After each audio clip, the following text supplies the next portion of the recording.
Waco, Michigan. Single father Bob Siders leaves to work the night shift at the local bottling plant. His only daughter, 18-year-old Shannon, spends the evening with friends. When Bob returns home the next morning, Shannon is gone.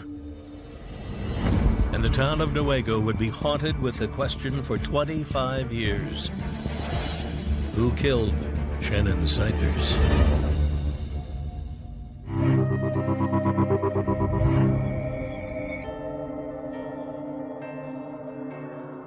The 17th of July. That was the last time I saw Shannon alive. I was working for Pepsi-Cola on third shift. I started at midnight, and I got out at 8:30 in the morning. And when I come home,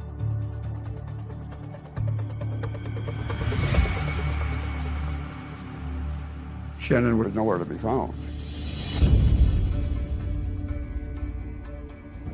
I made a few phone calls to a couple of friends and asked if she was with them. Called some parents to find out if possibly they knew where Shannon was. I actually went outside and hollered around the neighborhood because sometimes she'd be around the neighbor's house and there was no response. I finally went to the local state police post and reported her as a missing person. My daughter, she was a typical young child growing up, inquisitive. When she was younger, my wife decided she didn't want to stay married anymore, so we ended up getting divorced, and I got custody. So I ended up raising Shannon. She was missing. Let's find her and bring her home. There were so many different things that Bob did to get the word out about his daughter. He did everything he could in his power to say, hey, my daughter is missing. What do you know about this? I had missing person flyers printed up and sent copies of the flyers to every police post in the state. There were a lot of sightings around town. People that knew her came into the police and said, I saw her, and they were certain that it was her. One of the tips that came in indicated that there was a Shannon hiding out at a drug house in a nearby town. The girl was hiding from her father, and she didn't want to go home. Police go out to the dope house. This is a small community. How many Shannons could be hiding from their dad?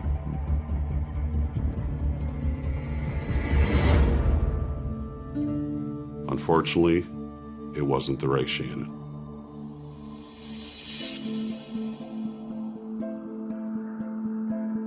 After Shannon went missing, people are talking, rumors are flying. I was 15 years old working at the sheriff's department. I answer a phone call. The voice was excited. He was almost yelling into the phone. He said, I just killed Shannon Siders. And then he hung up. I didn't know what to do. I just started crying. The detective at the time talked to me about the phone call. It was chased down extensively, but nothing came from it. At the time that phone call came in, we had only known that she'd been missing. I thought, my God, maybe Shannon had been murdered. It was Labor Day weekend of 1989. Two individuals were out in the woods, kind of in the middle of the forest where it was off the beaten path.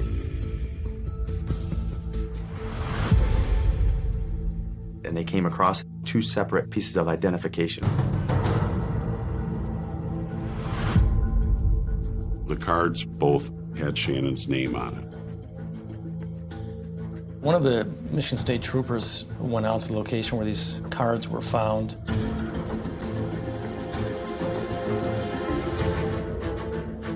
In addition to the cards, there was a pair of blue jeans. If the jeans do belong to Shannon, then that would lead me to believe that something probably pretty bad had happened to her. The area where these things were found, they called it the Hole in the Woods. It was a well-known party spot for local kids. I'd gone out there myself in my teenage years, but didn't know that that was the spot where they went. Bob Siders went out and looked in the area. And I, at that point, was fearing the worst. I was looking for either a body or a grave. You talk about ESP and communicating with the dead. I believe in some of that. I think some people have that ability, not everybody. And I've determined that I don't. Because she didn't say, "Dad, I'm over here."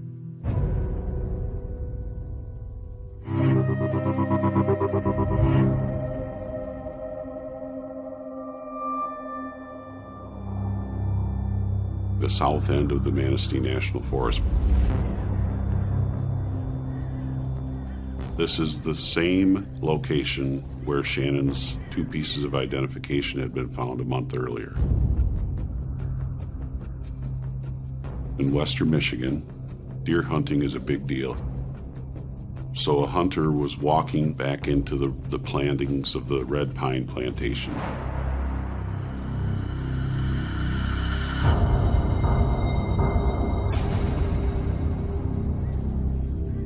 The hunter went to the state police post in Newaygo and reported it.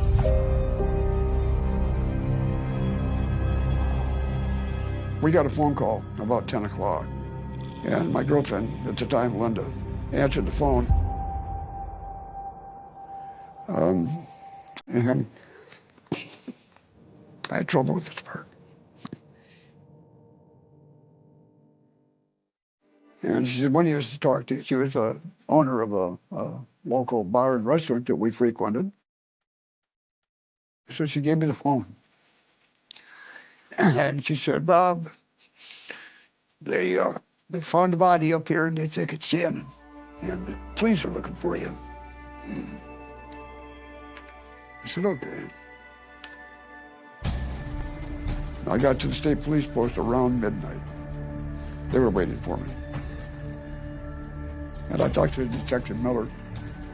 He told me, had I gone up into the wood line, I would have found her. That's where she was. Shannon's body was found almost 3 months to the day from when she was reported missing. Local medical examiner was brought in. The injuries were examined thoroughly. She had several injuries in several different locations. She was brutally beaten, and ultimately the cause of death was blunt force trauma to her head. There was evidence to suggest that she had been victim to rape due to the position she was found on her back with her legs somewhat spread. Her shirt was pulled up above where her breasts would have been, and her panties were pulled down and were only around one leg. The skin around her perineum, around her genitalia, appeared to have been incised or cut. There was some mutilation. You're either dealing with a sick son of a bitch or you're dealing with somebody trying to dispose of some evidence.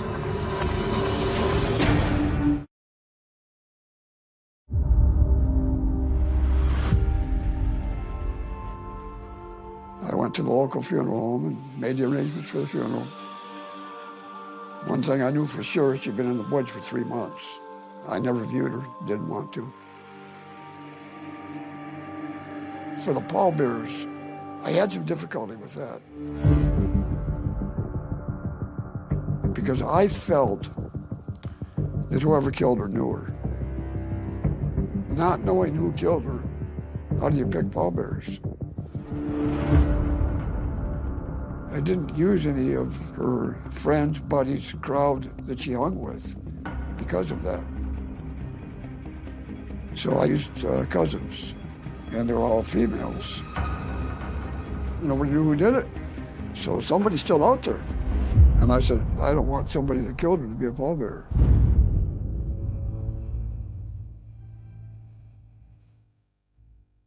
At the funeral, almost the entire high school was there. Shannon was the type of person that you could tell anything to without judgment. She was sweet and caring. I know that we would have always been a part of each other's life. A couple of friends wanted to know if they could write a letter and leave other remembrances in the casket, and I told them they could. They were to Shannon, they were given to Shannon, so I don't know what they said. The original investigators had asked the Michigan State Police behavioral analysis team to build a profile to try to find any potential killers. The profiler unit in Lansing believed that Shannon was likely killed by someone within her peer group and her age group, by more than one perpetrator. And there was a good chance that alcohol and drugs were a factor. And they said this was most likely a sexually motivated homicide. And also that she was likely killed by someone that she knew. It had a pretty big impact in the city of Newaygo. Being a small community, it was especially shocking for an 18-year-old girl who was well-liked, did not have enemies, to be brutally murdered. It was scary because when you think about something like this could happen in a small town, it could be your neighbor. It could be the person right next door. How scary is that? There were so many rumors going around the schools, pointing fingers at different people. There are some cases where the person responsible for the murder has taken something from their victim, kept it as a trophy or some type of memento. I knew she had a class ring. I know her initials were on it, and I know there was an inscription. It was never found in the house, and it was never found where the body was. Now they had to go back and build on that timeline that they started based on the missing persons report. When Shannon was found, there was a forensic entomologist brought in to help try and determine a timeline as to when she was killed. The entomologist looks at what type of bugs and larvae are on the body and in what cycle they're in. I would say it's fairly uncommon to use an entomologist because we don't get a lot of cases where a body is dumped out in the woods and it's not found for weeks or months. People are usually found a lot sooner, even murder victims. The entomologist was able to determine that it was somewhere, the last couple weeks of July to the first week of August. Prior to that, the investigators didn't know who she was with, where she had been. Investigators were looking for the one person that was last with Shannon.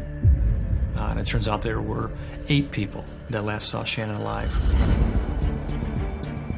I was very confident that one of the local kids in that group that night knew something about the case, but they were either afraid to come forward or unwilling to come forward.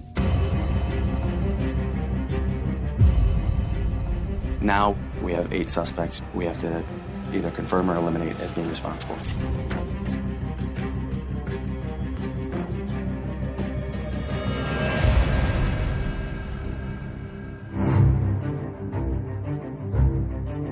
Investigators talked to all 8 of these kids in detail at police stations on recording for those willing, taking polygraphs, and tried to rule them out one by one. From those interviews, the original investigators are able to develop a timeline backtracking where she was that night.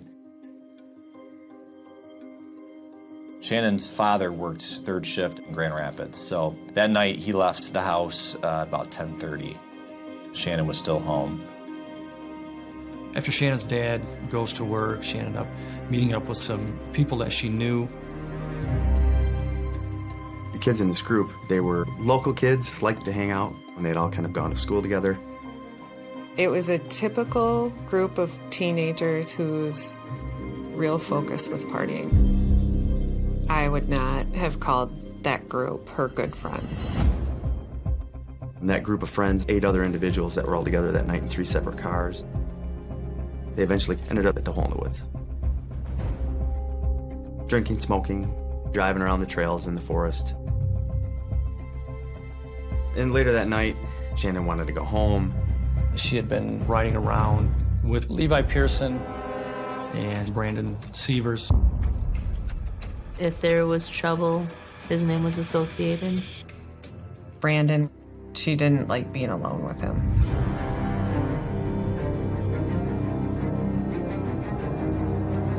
He just gave you the creeps. Brandon Sievers was someone who didn't think highly of a lot of women. People that knew him said that he would often refer to women as sluts and whores and things like that.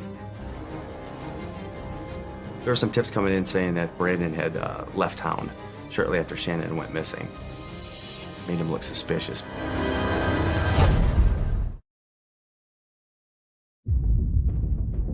There were some tips coming in saying that Brandon had left town shortly after Shannon went missing. Made him look suspicious. Brandon Sievers was brought in. From what we read in the interviews, Shannon was riding around in the car with Brandon. He said that Shannon wanted to go home. When the opportunity came up for her to get into a car with someone else, she did. Brandon said that he didn't see Shannon after that. The original investigators asked why Brandon had left town, and were able to determine that he went out to Colorado just to pick up a cousin to bring him back. It wasn't like he left to move out there to stay away for months. He was gone a day or two.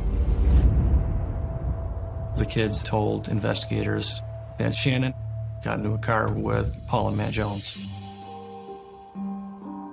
Paul and Matt Jones were brothers that grew up south of Newaygo. The original plan was that they were going to go back to Shannon's house and watch movies and drink beer. The group ended up separating from there, and Shannon was with Paul and Matt Jones at that point. And Paul and Matt, they claimed that they dropped Shannon off at home. They gave a pretty detailed description of dropping Shannon off at her house anywhere between midnight and 2 a.m. They described the house, the fact that there was a porch light on, they saw a TV on, and they even saw Shannon's dog running within the house. The original investigators looked extensively into Matt and Paul Jones' story. The investigators retraced the route that these kids drove to Shannon's house. They saw Shannon's dog moving around inside of the house. You could see the TV through one of the windows, and that there was a porch light. It led the investigators to believe that what they were saying was truthful. The Jones brothers took a polygraph and passed it.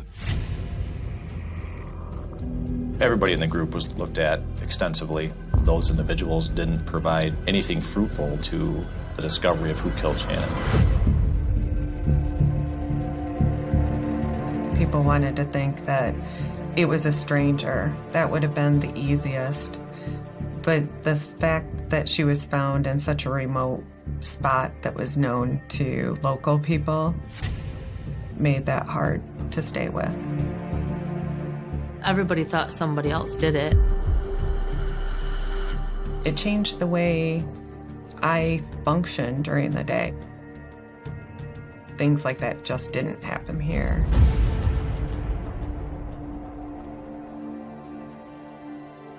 The longer an investigation draws out without finding those responsible, you're not receiving as much information and you're not getting as many leads to follow up on.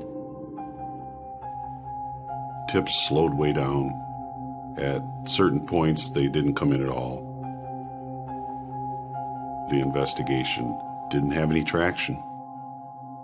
So, over the years, the case went cold.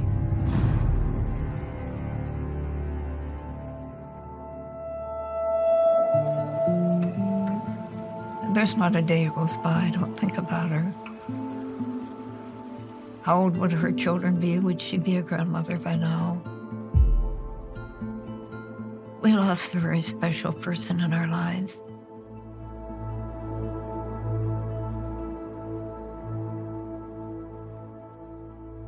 It becomes a hole in your heart. She was my only child. I never remarried. And I'll never have grandchildren. The fact remained that there was a killer out there among us and nobody knew who it was.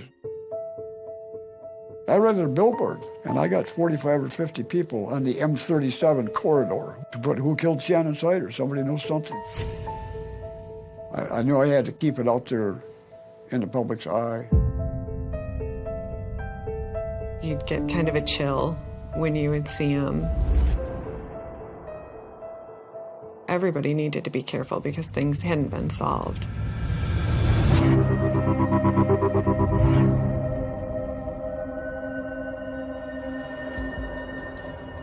I started in Newaygo as chief in 2000. Part of the reason I took the job in Newaygo was the case. I wanted the case solved. Shannon's case was like a cancer in the community. It was something that people knew was there. It just never went away. We had new administration in our district, and they wanted to put a cold case task force together. And when I was asked to be on the team, without hesitation, I accepted. Finding those responsible for the murder of Shannon, that was the reason I became a police officer. I've always felt that it was a solvable case if you got the right people and the right information. I agreed with Bob. Someone knows something. First thing that we do is we need to learn who Shannon Siders is.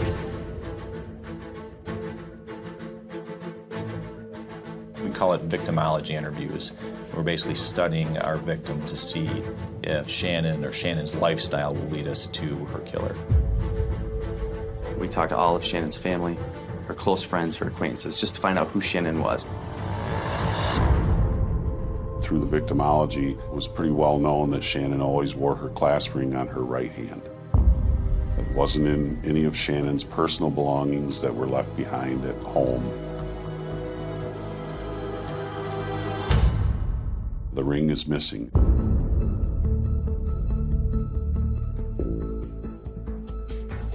This was something that was held back. The police didn't advertise this. If we could find the ring, we could find the person that killed Shannon Siders.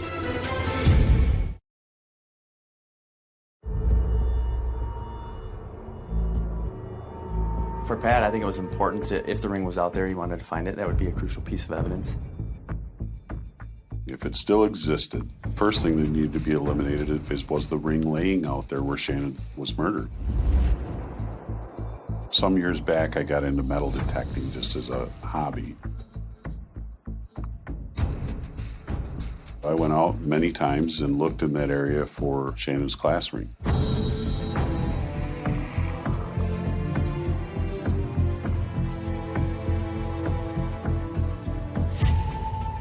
Lots of bullets. I think I dug up every bullet within 200 yards of where her body was found.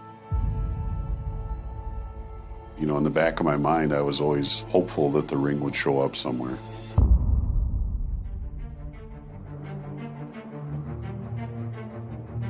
I never did stop thinking about Shannon. I worked at the Sheriff's Department during the summer when I was 15 years old, and I didn't stop thinking about that phone call. So I decided, I'm going to solve this murder. My motivation behind it was justice for this family. She basically became like a dog after a bone. She became a detective, and she wasn't a detective. I'm talking to 10 people a day some days. Some were very frustrated with me because it's not like I accused everybody, but I looked at everybody like they could have done it. It was the talk of the town again. There is no ignoring the fact that social media is now an everyday facet of our lives. And people say things on a keyboard that they may not say in real life. That's why I started the Facebook page. I literally set the page up and bing, instant message from Amy. That's how I met her. She had no concept of what we were doing, and I told her, if you have information, give it to us, unfiltered, and just give it to us, and don't expect anything in return. Amy Bonner is a civilian. She was working in her own capacity, trying to generate tips, trying to help solve the case.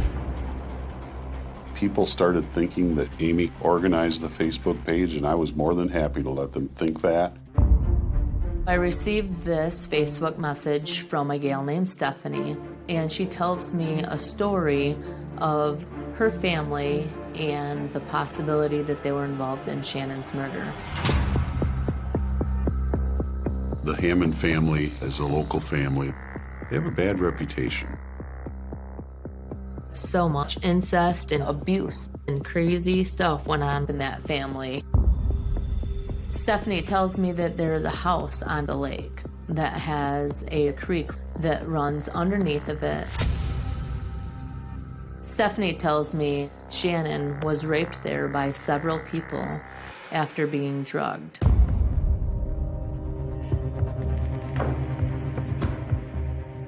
Stephanie claims that they kept her there for a couple of days.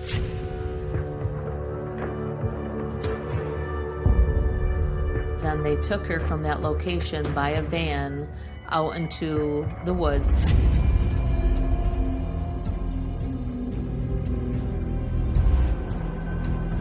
And then they ran her over.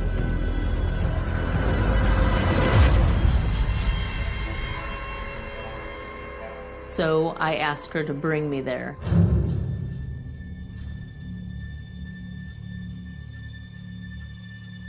When she brought me to that house, and I saw that there was, in fact, a creek running underneath that house, my mind is running wild thinking, oh my God, what did Shannon go through? So if that house has to be true, I knew this had to be it.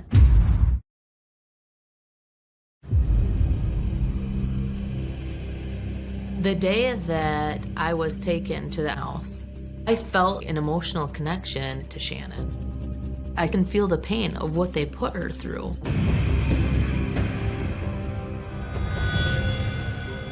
So I immediately called Pat Hedlund. All appearances from the street, it's just a normal house on a lake. But as we pull up, there's a creek under it. And it's kind of like, wow, there is a house like that. Maybe something happened to Shannon in the basement of this house. The homeowners, several of the family members were convicted of serious assaults, attempted murder. The information was that Shannon had been raped in the basement and held for days.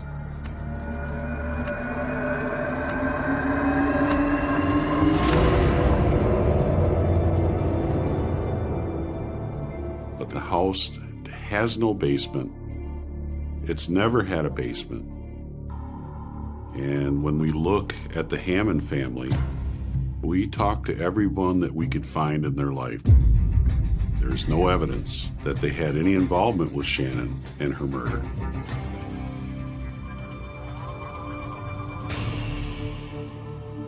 Amy was a pain in the butt sometimes, but I can't fault somebody for being obsessed with a case when I'm the very same person.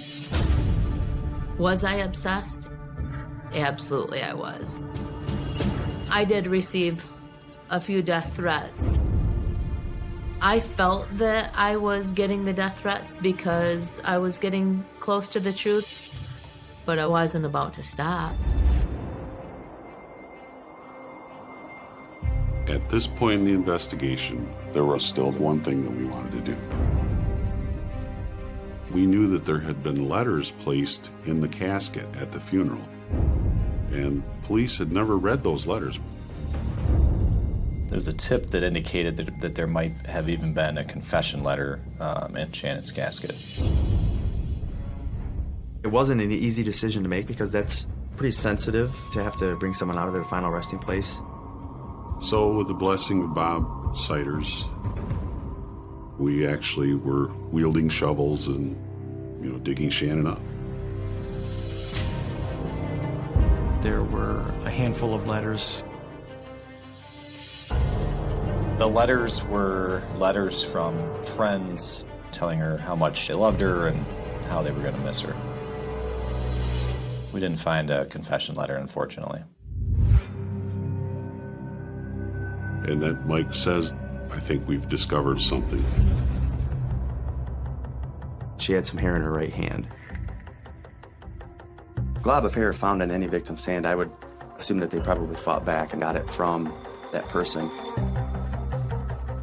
So we resubmitted these items to have them tested for the presence of DNA to see if they could obtain a profile, something that we could compare to a possible suspect. But the hair they found belonged to Shannon. There was next to no physical evidence to help us try and link a potential suspect. The exhumation was no more disappointing than chasing down all these leads that needed to be chased down and nothing coming from them. It was a stone that had to be turned over. It had to be done. During the investigation, we interviewed approximately 400 people. We talked to all the people that knew Shannon.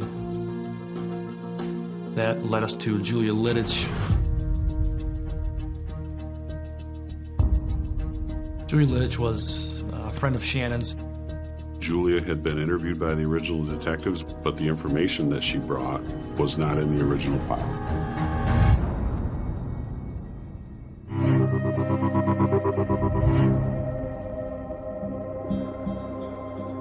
I got off of work at 10, and then I started looking for Shannon. I knew that she was going to run an errand and then connect with me after 10 when I got out of work. The first time I went over there, it would have been about 11:30, 11:45, and she wasn't home. About every half hour, I would go over again, knocking on the door. I even went in at one point, ran up to her room, and she wasn't there. The last time that I went was 2:45 a.m. on the 18th. Originally, in 1989, Paul and Matt Jones tell investigators, we took her home. We were gonna go into Shannon's and drink beer and watch TV. When we got there, she said she was too tired, she was gonna go to bed. And so we dropped her off. What time of night was it that you last saw her? 12 or 1 or a little after. Well, as we drive by, I seen TV on, I seen her jumping down. Someone was lying. From the original investigation, we began finding people that had contact with Paul and Matt Jones during the time of Shannon's disappearance. Lindsay Bradley came up in the original investigation as a friend of Shannon's. She also dated Paul Jones. Lindsay came in and talked to us. She said that she was in the company of Paul Jones riding around in his car with him. She saw something in Paul's ashtray.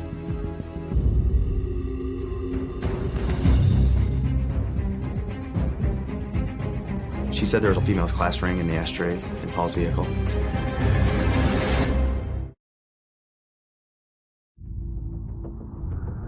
Lindsay Bradley was friends with Shannon. She also dated Paul Jones. Lindsay told us about a class ring that she saw in Paul's ashtray. She confronted him and said, "You're asking me on a date when you have another girl's class ring." And then he said, "Let's face it, she's probably dead." Why would he say, let's face it, she's probably dead? Doesn't seem like a normal person would want to implicate themselves. That said to me that maybe that was Shannon's class ring, and that Paul and Matt Jones killed her.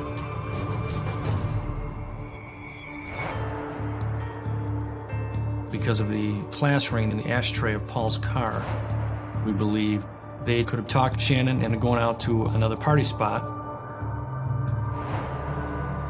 But it turns out there was no party. It was just the three of them.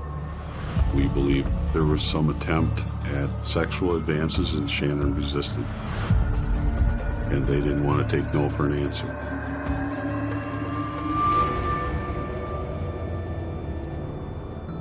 Every piece of information that came in was pointing towards Paul and Matt Jones. But it's definitely a circumstantial case at this point. We needed to make a case through confession, eyewitness testimony, physical evidence. Somebody had to know something. During this investigation, I talked to hundreds of people. And several people told me I should talk to Jenny Corrigan. Jenny Corrigan was always a friend, so I called her. She came over, and I said, Jenny, for God's sake, you've been my friend all this time, and you know I've been working on this case for years. Are you kidding me? What do you know about Shannon Siders? She tells me she knew how Shannon was killed. I was so caught off guard. She's crying hysterically, telling me the story about what happened and what she had seen. I immediately called Pat Hedlund and said, I have an eyewitness. Jenny told us she may have seen something relevant to what happened to Shannon that night. That's a very unusual statement to make about a 20-some-year-old murder. Where was she in 1989? She never came forward because she was worried about retaliation by the suspects. Jenny told us that we needed to talk to Dean Robinson. We found Dean, and then Dean and Jenny were able to describe exactly what happened that night.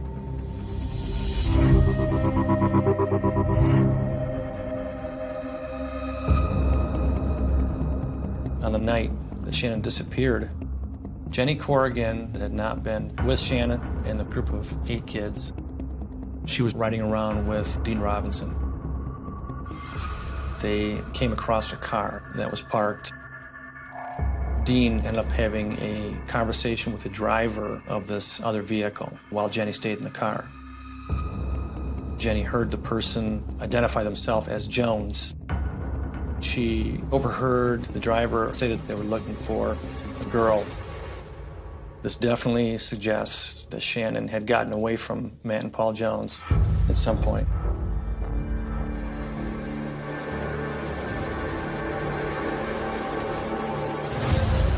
And now they were hunting her. Dean and Paul Jones parted ways. Eventually, Paul and Matt Jones were able to find Shannon. They caught up to her.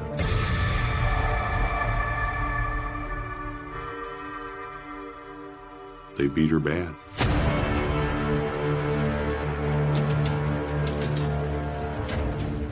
We believe this was a sexually motivated crime.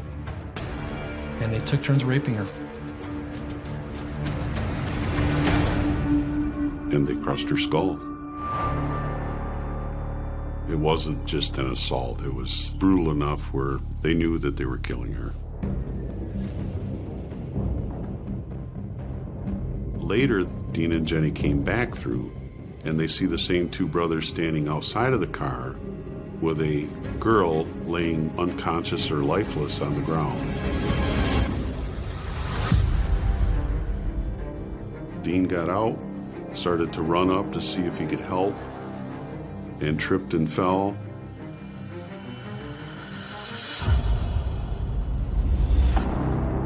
Dean recognized that it was Shannon Siders. And that's when he described Paul Jones coming over and kicking him in the face.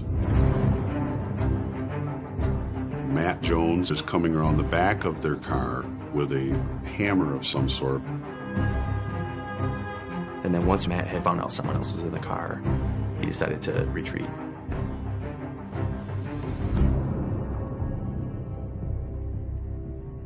After Dean's statement, there's no denying that Paul and Matt Jones killed Shannon Siders.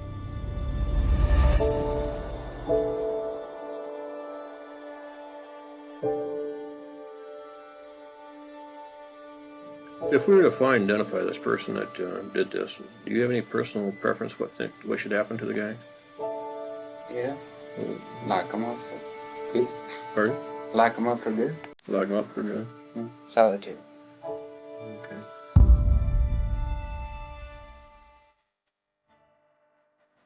I have no doubt that the information that I gave to Pat Hedlund was instrumental in how this case was solved.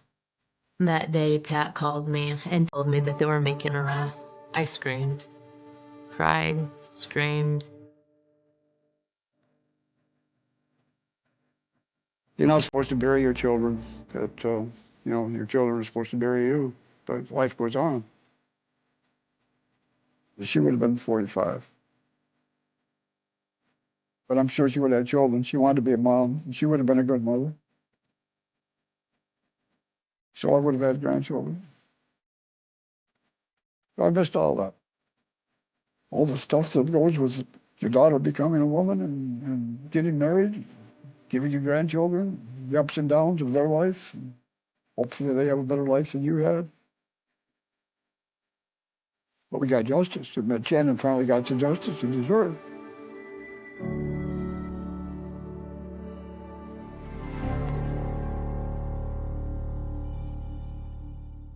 Deep within the dusty and meticulously organized archives of the American Samoa Public Health Department lies a deeply unsettling anomaly.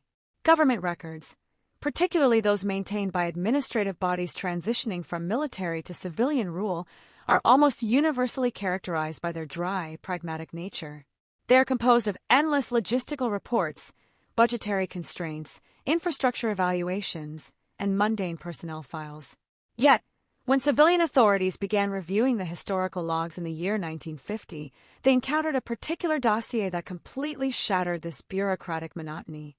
It was designated as Case File Number 6, an official administrative record detailing the bewildering events surrounding a medical facility constructed in the early 1920s. This file did not document an outbreak of infectious disease, nor did it detail a typical logistical failure. Instead, it chronicled a series of events so bizarre, so completely divorced from the rational expectations of 20th century modern medicine, that it reads more like a dark piece of Gothic fiction than a government report. It is widely considered one of the strangest, most inexplicable incidents in the entire history of the United States naval administration in the South Pacific region.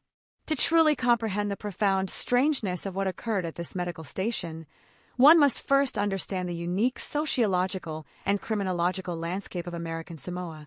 When we consume stories of true crime, our minds have been conditioned by the sprawling, anonymous landscapes of the American mainland. We are accustomed to tales of complex, protracted murder investigations, of elusive serial killers hiding in the vastness of urban decay, and of elaborate criminal conspiracies that take years to unravel. American Samoa offers absolutely no fertile ground for such narratives. It is an extremely small, geographically isolated territory composed of volcanic islands rising dramatically from the vast expanse of the Pacific Ocean. More importantly, the society here is bound together by the extraordinarily tight and deeply interconnected fabric of the Aiga, the traditional Samoan extended family and clan system. In this environment, anonymity is practically impossible. Everyone knows everyone else, their lineages, their histories, and their daily movements. Because of this intense social cohesion and geographical confinement, the concept of a complex, meticulously planned homicide or a roaming serial predator is entirely foreign to the territory. When violent or severe crimes do occur in this region, they are almost universally characterized by their explosive, spontaneous nature. The motivations are deeply rooted in the immediate, tangible realities of daily island life. Historically and statistically, the most severe conflicts arise from disputes over land boundaries. In Samoan culture, land is not merely property or a financial asset. It is the ultimate, sacred foundation of a family's identity, heritage, and survival. Therefore, territorial disagreements between clans can escalate rapidly into violence. Other serious offenses typically stem from sudden, intense domestic disputes, temporary emotional outbursts within families, or violent altercations heavily exacerbated by the consumption of alcohol. These crimes are fundamentally earthly. They are driven by very human flaws, identifiable motives, and tragic but understandable emotional breaking points. Case File Number 6 stands in stark, chilling contrast to this established pattern of human behavior. It remains an absolute singularity in the historical record. It is a case where the entity accused of inflicting terror was not human, possessed no earthly motive, and could not be apprehended, interrogated, or tried in any court of law. Conversely, the ultimate victim in this scenario was not a person, but rather a physical structure, an investment of thousands of government dollars representing the pinnacle of Western medical science. This structure was ultimately subjected to a bureaucratic death sentence, ordered to be completely obliterated and erased from the landscape by the very authorities who built it. The origins of this unprecedented situation can be traced back to the year 1924. During this period, the United States Navy exercised absolute administrative control over American Samoa. It was an era characterized by a strong, sometimes arrogant belief in the undeniable superiority of modern Western civilization. The naval administration viewed itself as a beacon of progress, tasked with bringing order, infrastructure, and modern public health to a remote indigenous population. Driven by this mandate, the naval medical officers made a strategic decision to expand their healthcare network. They planned the construction of a brand new, fully equipped medical dispensary to serve the local population. The location chosen for this symbol of scientific healing was a picturesque stretch of coastline known as Tauaga Beach, situated on the remote, rugged island of Ofu. To the pragmatically minded American officers, Tauaga Beach was simply a set of geographical coordinates, a flat piece of land that appeared suitable for laying a concrete foundation. However, they were entirely ignorant of the invisible, ancient boundaries that define the island. Almost immediately after the location was selected, the naval authorities encountered intense, unyielding resistance from the local indigenous elders. This opposition was not based on practical concerns regarding accessibility or construction logistics. It was rooted in an ancient, unshakable spiritual worldview that predated the arrival of Western ships by centuries. The elders gravely warned the American officials that the land at Tauaga Beach was tapu. In the complex framework of Polynesian culture, the concept of tapu represents something that is profoundly sacred, strictly forbidden, and inherently dangerous to those who do not possess the spiritual authority to interact with it. The local population understood Tauaga Beach not as a place for human settlement or daily activity, but as a liminal space, a frightening, porous borderland where the veil between the physical world of the living and the shadowy realm of the dead was dangerously thin. The beach was considered a domain belonging to entities that had occupied the islands long before any humans set foot on the volcanic soil. The specific entities believed to inhabit this forbidden stretch of sand were the Aitu. To understand the terror that the local population felt, it is necessary to discard the traditional Western understanding of ghosts. In Western folklore, spirits are often depicted as tragic, ethereal remnants of deceased humans, bound to a location by sorrow or unfinished business, occasionally manifesting as cold drafts or transparent apparitions. The Polynesian concept of the Aitu is fundamentally different and far more terrifying. In the traditional worldview, Aitu are formidable, aggressive, and highly volatile spiritual forces. They demand absolute respect and territorial deference. They are not passive observers of the human world. They are actively capable of inflicting profound physical and psychological damage. If their sacred domains are violated, or their presence disrespected, the Aitu are believed to retaliate with catastrophic force. They possess the terrifying ability to manipulate the physical environment, to strike down trespassers with sudden, inexplicable diseases, to orchestrate fatal accidents, and to slowly, methodically unravel the sanity of the human mind. The warnings delivered by the village elders were not mere cautionary tales meant to frighten children. They were urgent, desperate pleas to prevent a collision with highly destructive forces. However, the warnings fell on deaf ears. The administrative machinery of the United States Navy, operating strictly on the principles of logic, engineering, and modern medicine, dismissed the passionate pleas of the elders as nothing more than primitive superstition. The military bureaucracy viewed the indigenous beliefs as an unfortunate cultural obstacle, a symptom of ignorance that their new clinic would help eradicate. The construction of the medical facility proceeded exactly as planned. The ground was broken, the foundations were poured into the sacred sand, and the walls of the clinic rose against the backdrop of the dense tropical foliage and the vast ocean. A physical manifestation of Western defiance was firmly planted on forbidden soil. With the physical structure completed, the Navy needed to staff the outpost. They deployed a Navy pharmacist's mate and his wife to reside at and manage the new Tauga Beach dispensary. The historical records note their background as either white Americans or individuals of color hailing from the distant mainland of the United States. Regardless of their specific racial background, their most defining characteristic in the context of this unfolding tragedy was their status as absolute outsiders. They arrived on the shores of Ofu Island carrying the latest medical supplies, sterile instruments, and an unwavering faith in the rational, empirical world they had left behind. They were completely, dangerously oblivious to the dark, intricate web of local legends, the concept of tapu, and the terrifying warnings regarding the Atu. They were stepping blindly into a cultural and spiritual void. The environment that awaited this isolated couple was one of almost unimaginable solitude. Even today, the island of Ofu is remote, but in the 1920s, it was effectively cut off from the rest of the world. The extreme physical isolation was absolute. There were no immediate means of communication with the outside world, no quick avenues for escape, and no familiar cultural touchstones to provide comfort. The physical environment itself was overwhelming and oppressive. The harsh, unrelenting tropical climate, characterized by suffocating humidity and blistering heat, pressed down on the small medical compound. As night fell, the profound darkness of the island was absolute, unbroken by city lights. The silence of the isolated beach was continuously violently shattered by the deafening, rhythmic crashing of the ocean waves against the Tauga coral reefs. In the deep of the night, this relentless auditory assault possessed a hypnotic, almost maddening quality. This extreme geographical and sensory isolation created an incredibly volatile psychological pressure cooker. The pharmacist's mate and his wife found themselves entirely severed from everything they knew, placed in a hostile, unyielding environment. Adding immeasurably to this mounting psychological strain was the chilling reaction of the local population. The indigenous people of Ofu, deeply respectful of the tapu and terrified of the Atu, completely boycotted the facility. Despite the availability of modern medicine, they absolutely refused to approach the building, let alone step inside for treatment. The couple was enveloped in a heavy, palpable silence from the community, an unspoken condemnation that hung thick in the humid air.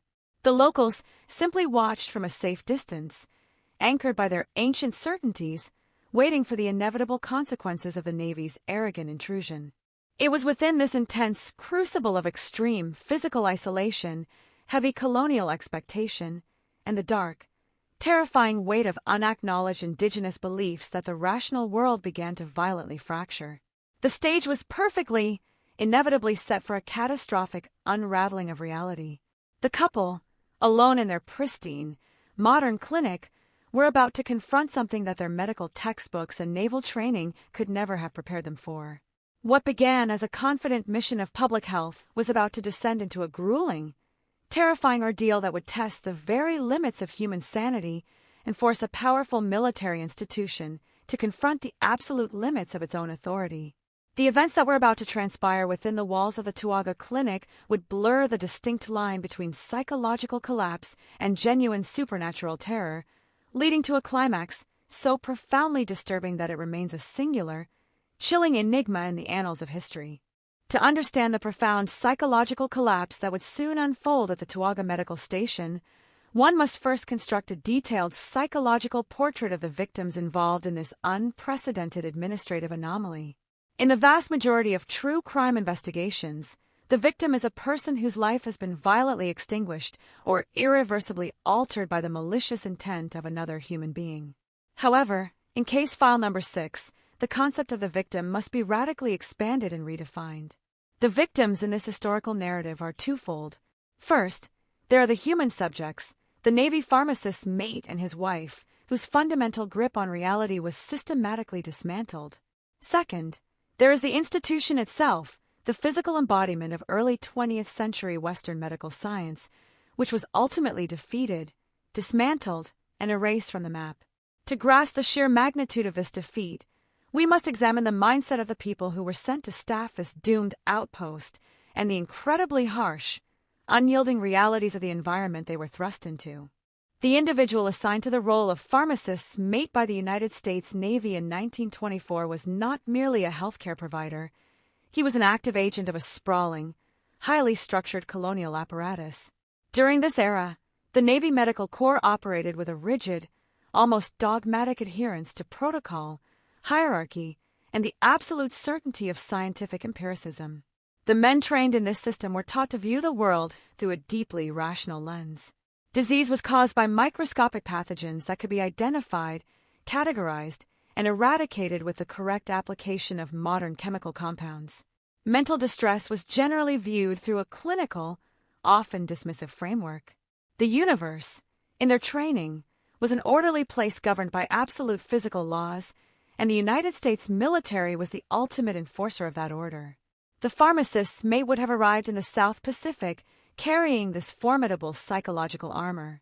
He was a man accustomed to pristine white uniforms, the sharp, reassuring scent of iodine, the methodical sterilization of instruments, and the unwavering belief that his medical knowledge rendered him vastly superior to the traditional healing practices of any indigenous population he might encounter.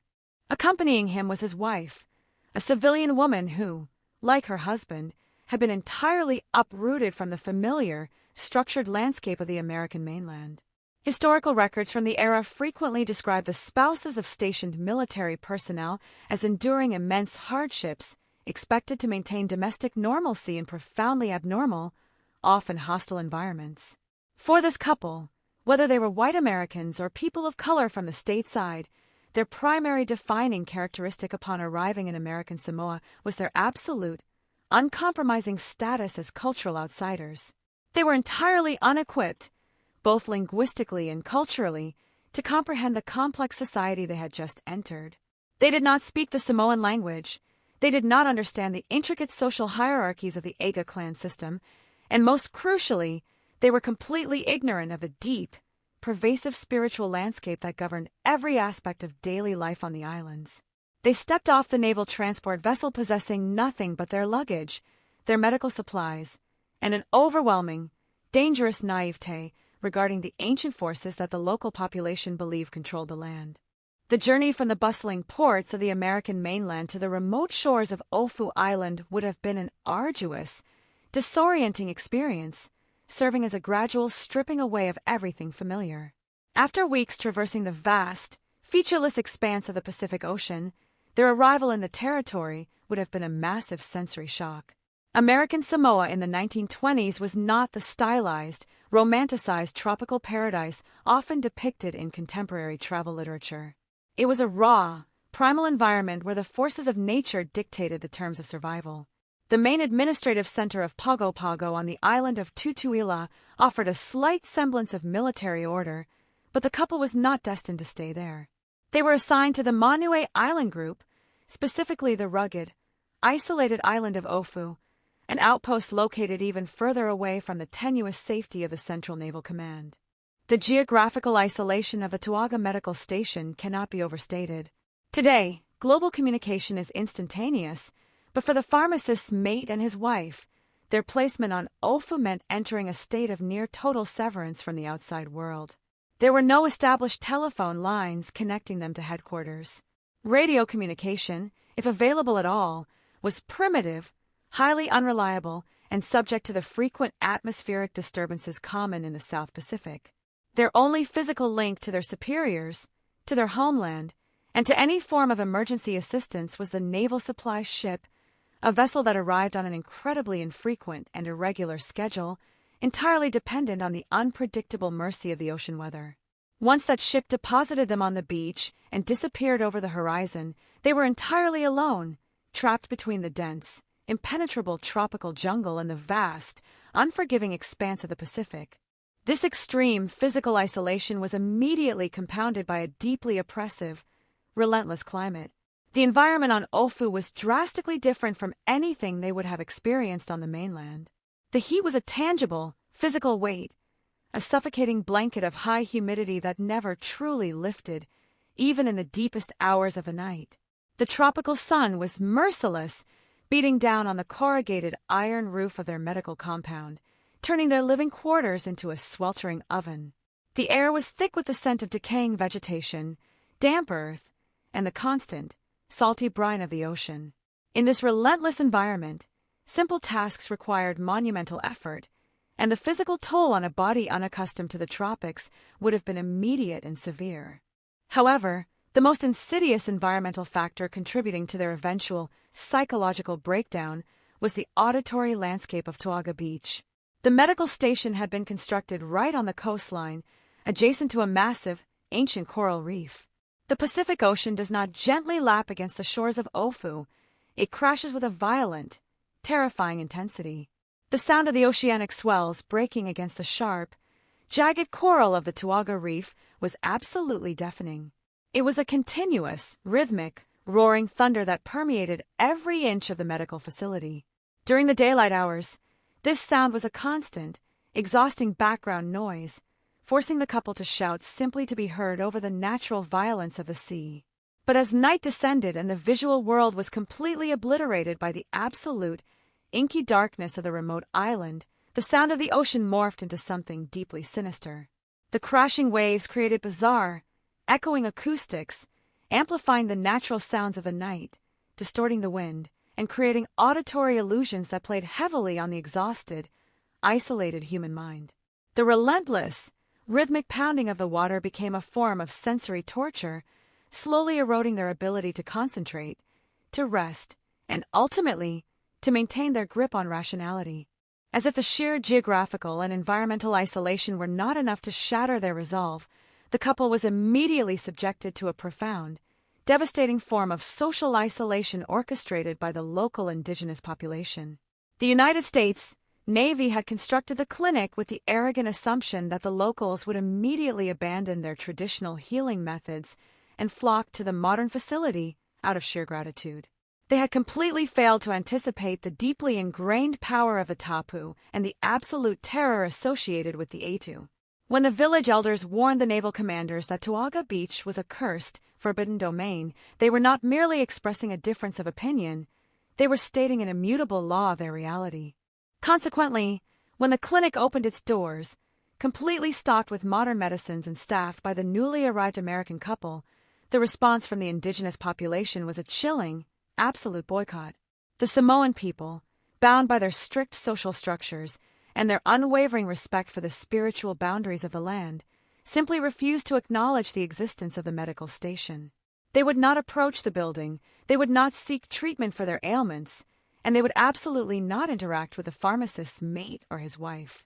For the couple, whose entire professional purpose and daily routine were predicated on receiving and treating patients, this total rejection was a catastrophic blow. They were doctors without patients, healers stranded in a void, completely stripped of their professional identity and purpose. This silent boycott created a psychological pressure that was incredibly difficult to endure.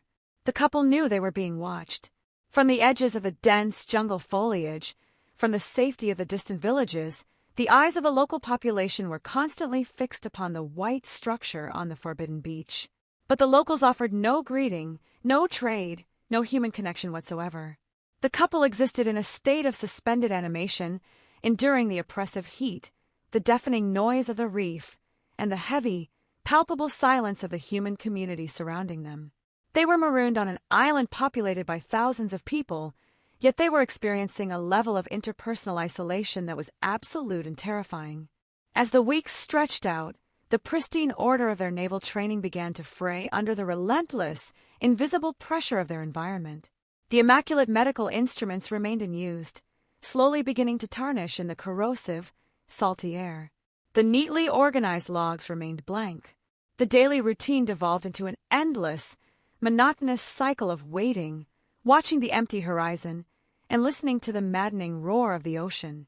This intense combination of sensory deprivation regarding human contact and sensory overload regarding the oppressive environment created a perfect psychological incubator for what modern psychology identifies as cabin fever. But this was not merely a case of feeling restless indoors. This was a profound, existential isolation deeply exacerbated by the unspoken, heavy knowledge that the surrounding population believed they were living on a plot of land entirely claimed by malevolent, unseen forces. They were stationed on a fault line between two entirely incompatible worldviews. On one side was the sterile, empirical certainty of the United States Navy Medical Corps, a system that fundamentally denied the existence of the supernatural. On the other side was the ancient, deeply rooted Polynesian belief system, a culture that intimately understood the terrifying reality of the Atu and the deadly consequences of violating a sacred tapu. The pharmacist's mate and his wife, stripped of their community, their purpose, and their familiar environmental cues, were trapped exactly in the middle of this ideological collision. Long before any physical objects began to move on their own, long before any terrifying apparitions manifested in the humid darkness of their quarters, the psychological foundation of the couple had already been heavily compromised. The stage was meticulously, devastatingly set. The isolation had softened their mental defenses, the environment had exhausted their physical bodies, and the silent, heavy condemnation of the local villagers had planted a deep, unshakable seed of dread in their minds. They were entirely alone, completely vulnerable, and utterly unaware that the true horror of Tauaga Beach was only just beginning to awaken. The transition from mere psychological vulnerability to the absolute, suffocating grip of unadulterated terror at the Tauaga Medical Station did not happen in an instant, nor did it arrive with a thunderous announcement. It began, as most hauntings in the historical record do, with the subtle, persistent erosion of the boundaries between the physical world and something else. For the Navy pharmacist's mate and his wife, the ordeal commenced with the mundane reality of their living quarters being slowly invaded by phenomena that defied every scientific principle they held dear. Initially, the disturbances were minor, easily dismissible as the natural quirks of a new, poorly constructed building located in a high-wind, corrosive maritime environment.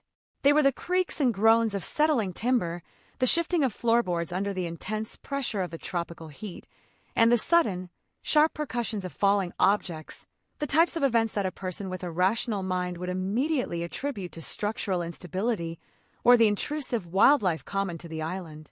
However, the frequency and the intensity of these occurrences began to accelerate with a deliberate, haunting cadence that quickly outpaced any logical explanation. The clinical, sterile environment of the dispensary, a place that should have been defined by order, predictability, and safety, became a theater for what would later be formally categorized in administrative logs as poltergeist activity. It began during the long, suffocating nights. While the couple struggled to find rest amidst the relentless roar of the Pacific swells against the Tauaga Reef, their attempts at sleep were systematically and violently interrupted. The walls of their living quarters, constructed to represent the resilience of American engineering, would suddenly shudder under the force of immense, invisible impacts. It sounded as if someone, or something, was standing directly outside their bedroom door, pounding upon it with a rhythmic, malicious force that seemed to demand entry. When the pharmacist's mate, his heart hammering against his ribs, would seize his flashlight and throw open the door, he would be met with nothing but the oppressive, heavy silence of the night and the impenetrable blackness of the jungle. There was never a footprint in the sand, never a shadow darting between the palms, and never a logical human explanation for the violence that had just occurred.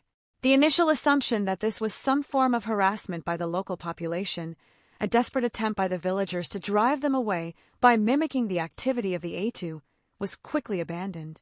No local person would dare step onto the sand of the tapu, and the consistency of the phenomena, which occurred even when the couple remained vigilant and armed, left them with a sickening, dawning realization that they were not dealing with human actors. The occurrences began to bleed into the daylight hours, transforming their functional workspace into a place of active, physical danger. The phenomena soon manifested within the clinic itself. Medical supplies, carefully curated and organized on the shelves, would be swept off in unison, scattering across the floor as if pushed by an unseen hand.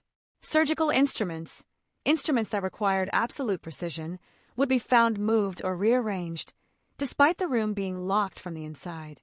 The heavy, robust furniture provided by the Navy was not merely knocked over, it was observed, in the height of their panic, to shift its position across the floor, sliding with a slow, grinding sound against the concrete. The couple lived in a constant state of hypervigilance, their senses stretched to the absolute breaking point. Every sound, every movement of the shadows, every change in the pressure of the air became an immediate, life-threatening signal. The pharmacist's mate, a man trained to save lives and heal bodies, found himself entirely helpless, his medical expertise proving completely useless against an antagonist that occupied a space beyond the reach of his stethoscope or his medicine.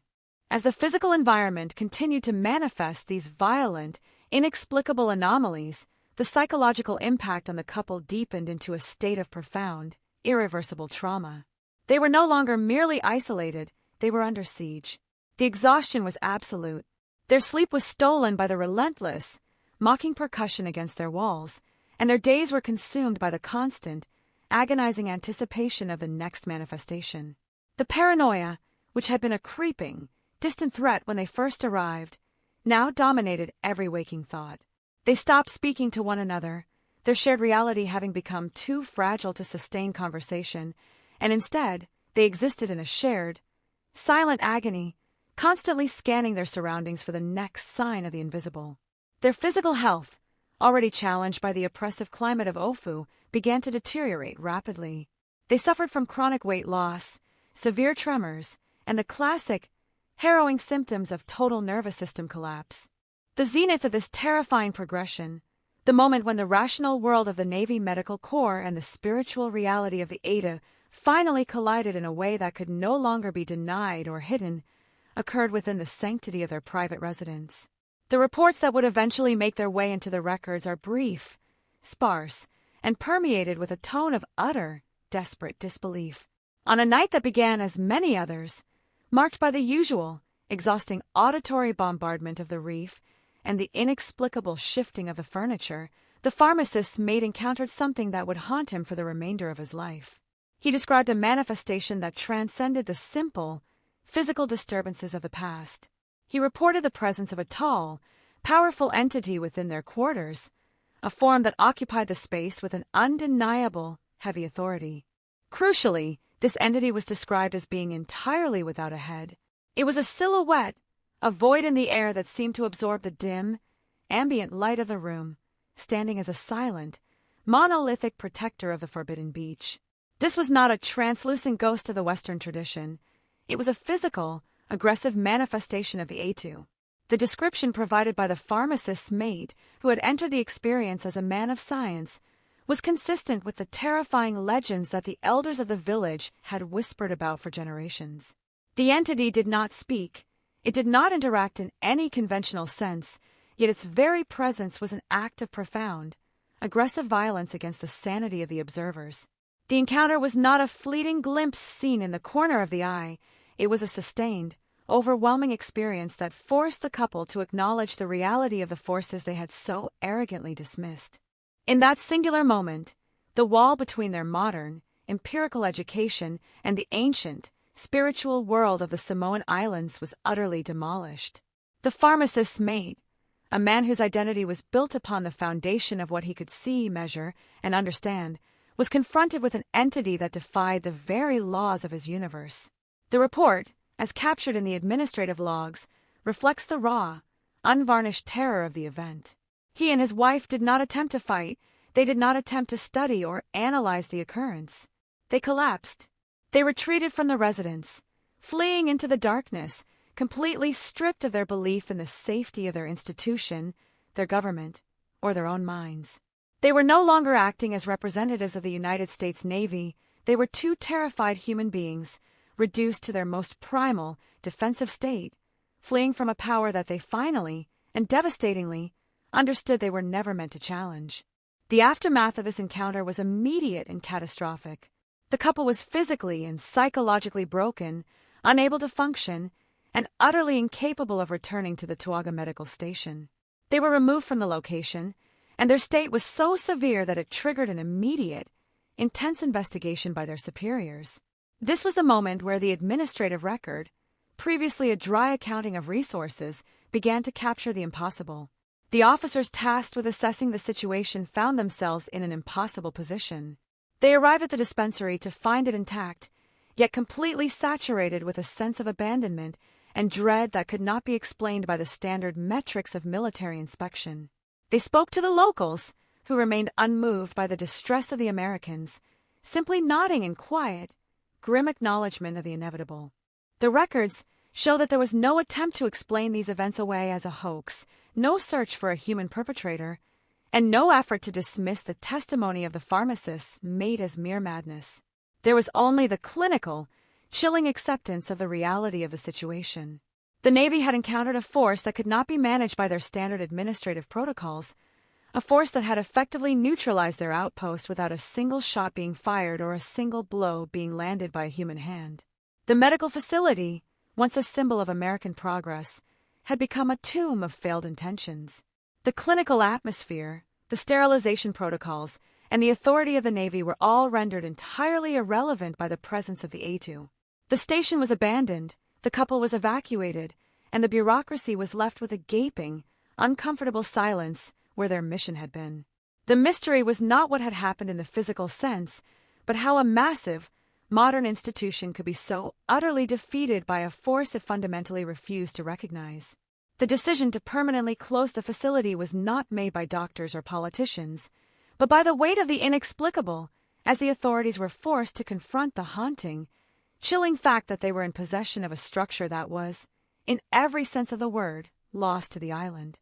The evacuation of the pharmacist's mate and his wife from the Tauaga Medical Station did not conclude the matter. In many ways, it was merely the catalyst for an administrative crisis that would ripple through the Naval Command structure for years to come. When the couple finally retreated from the island, they left behind more than just a locked building and a few crates of medical supplies. They left behind a lingering, pervasive sense of failure that threatened to undermine the entire narrative of American progress in the South Pacific. The immediate necessity for the naval authorities was to perform an assessment, a process that was meant to be purely clinical and administrative, but which quickly descended into a series of deeply uncomfortable, unanswerable questions. The command in Pago Pago, responsible for the logistical and operational oversight of the territory, found themselves tasked with evaluating a facility that was, by all accounts, perfectly intact, yet functionally and spiritually untenable. The investigation process, as documented in the internal files of the Public Health Department and the naval records from the mid-1920s, was an exercise in bureaucratic dissonance. The officers dispatched to investigate the Tauaga dispensary were men of the same professional background as the pharmacist's mate. They were trained in the same schools, governed by the same naval regulations, and possessed the same deep-seated commitment to empirical reality. When they arrived at the beach, they were expecting to find a series of logical, if perhaps frustrating, explanations for the reports of hysteria.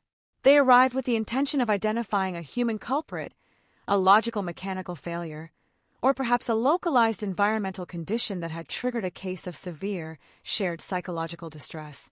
They came to the site looking for evidence of tampering, of structural degradation, or of a deliberate effort by local actors to sabotage the government presence through fear and intimidation. However, the scene they encountered was one that defied their expectations at every turn. The medical facility sat precisely as it had been left, a stark, white, utilitarian structure starkly contrasted against the dark, encroaching jungle. There were no signs of a forced entry, no evidence of vandalism, and no indication that anyone other than the assigned personnel had stepped foot inside the perimeter. The inventory was perfectly accounted for, the records were meticulously maintained until the final date of occupancy, and the building itself was in a state of structural integrity that surpassed most other outposts in the territory. Yet, the atmosphere within the walls was, by every account provided by the investigating officers, utterly chilling. It was a cold, stagnant, and profoundly oppressive silence that hung over the rooms, a silence that seemed to hold a heavy, expectant energy. The investigation involved a series of formal interviews with the local village elders, a process that was intended to be a simple collection of intelligence, but which instead turned into a sobering education in the limits of their own power. The naval officers, accustomed to the deference and cooperation of the indigenous population in other aspects of administration, were faced with a stone wall of polite, firm, and entirely unmoved refusal. The elders were not hostile, nor were they defiant. They were simply stating facts that were, to them, as obvious as the rising of the tide. They spoke of the Tauga Beach as they had before, not as a piece of land to be discussed or negotiated, but as a territory governed by laws that no American naval order could ever supersede. They described the Aitu with a casual, devastating precision, treating the entities as members of their community who had been insulted by the construction of the dispensary. The investigation process stretched on, with the officers spending days in the surrounding area, attempting to map out a rational narrative that could be sent back to the Central Command. They interrogated the possibility of electromagnetic interference from the volcanic nature of the island, a desperate attempt to explain away the auditory phenomena through geophysics. They searched for wildlife that might be mimicking human activity, but the tropical forest was quiet and remarkably unremarkable. They lived in the dispensary themselves for a duration, hoping that their presence would demystify the location, but their own experiences began to mirror those of the previous inhabitants.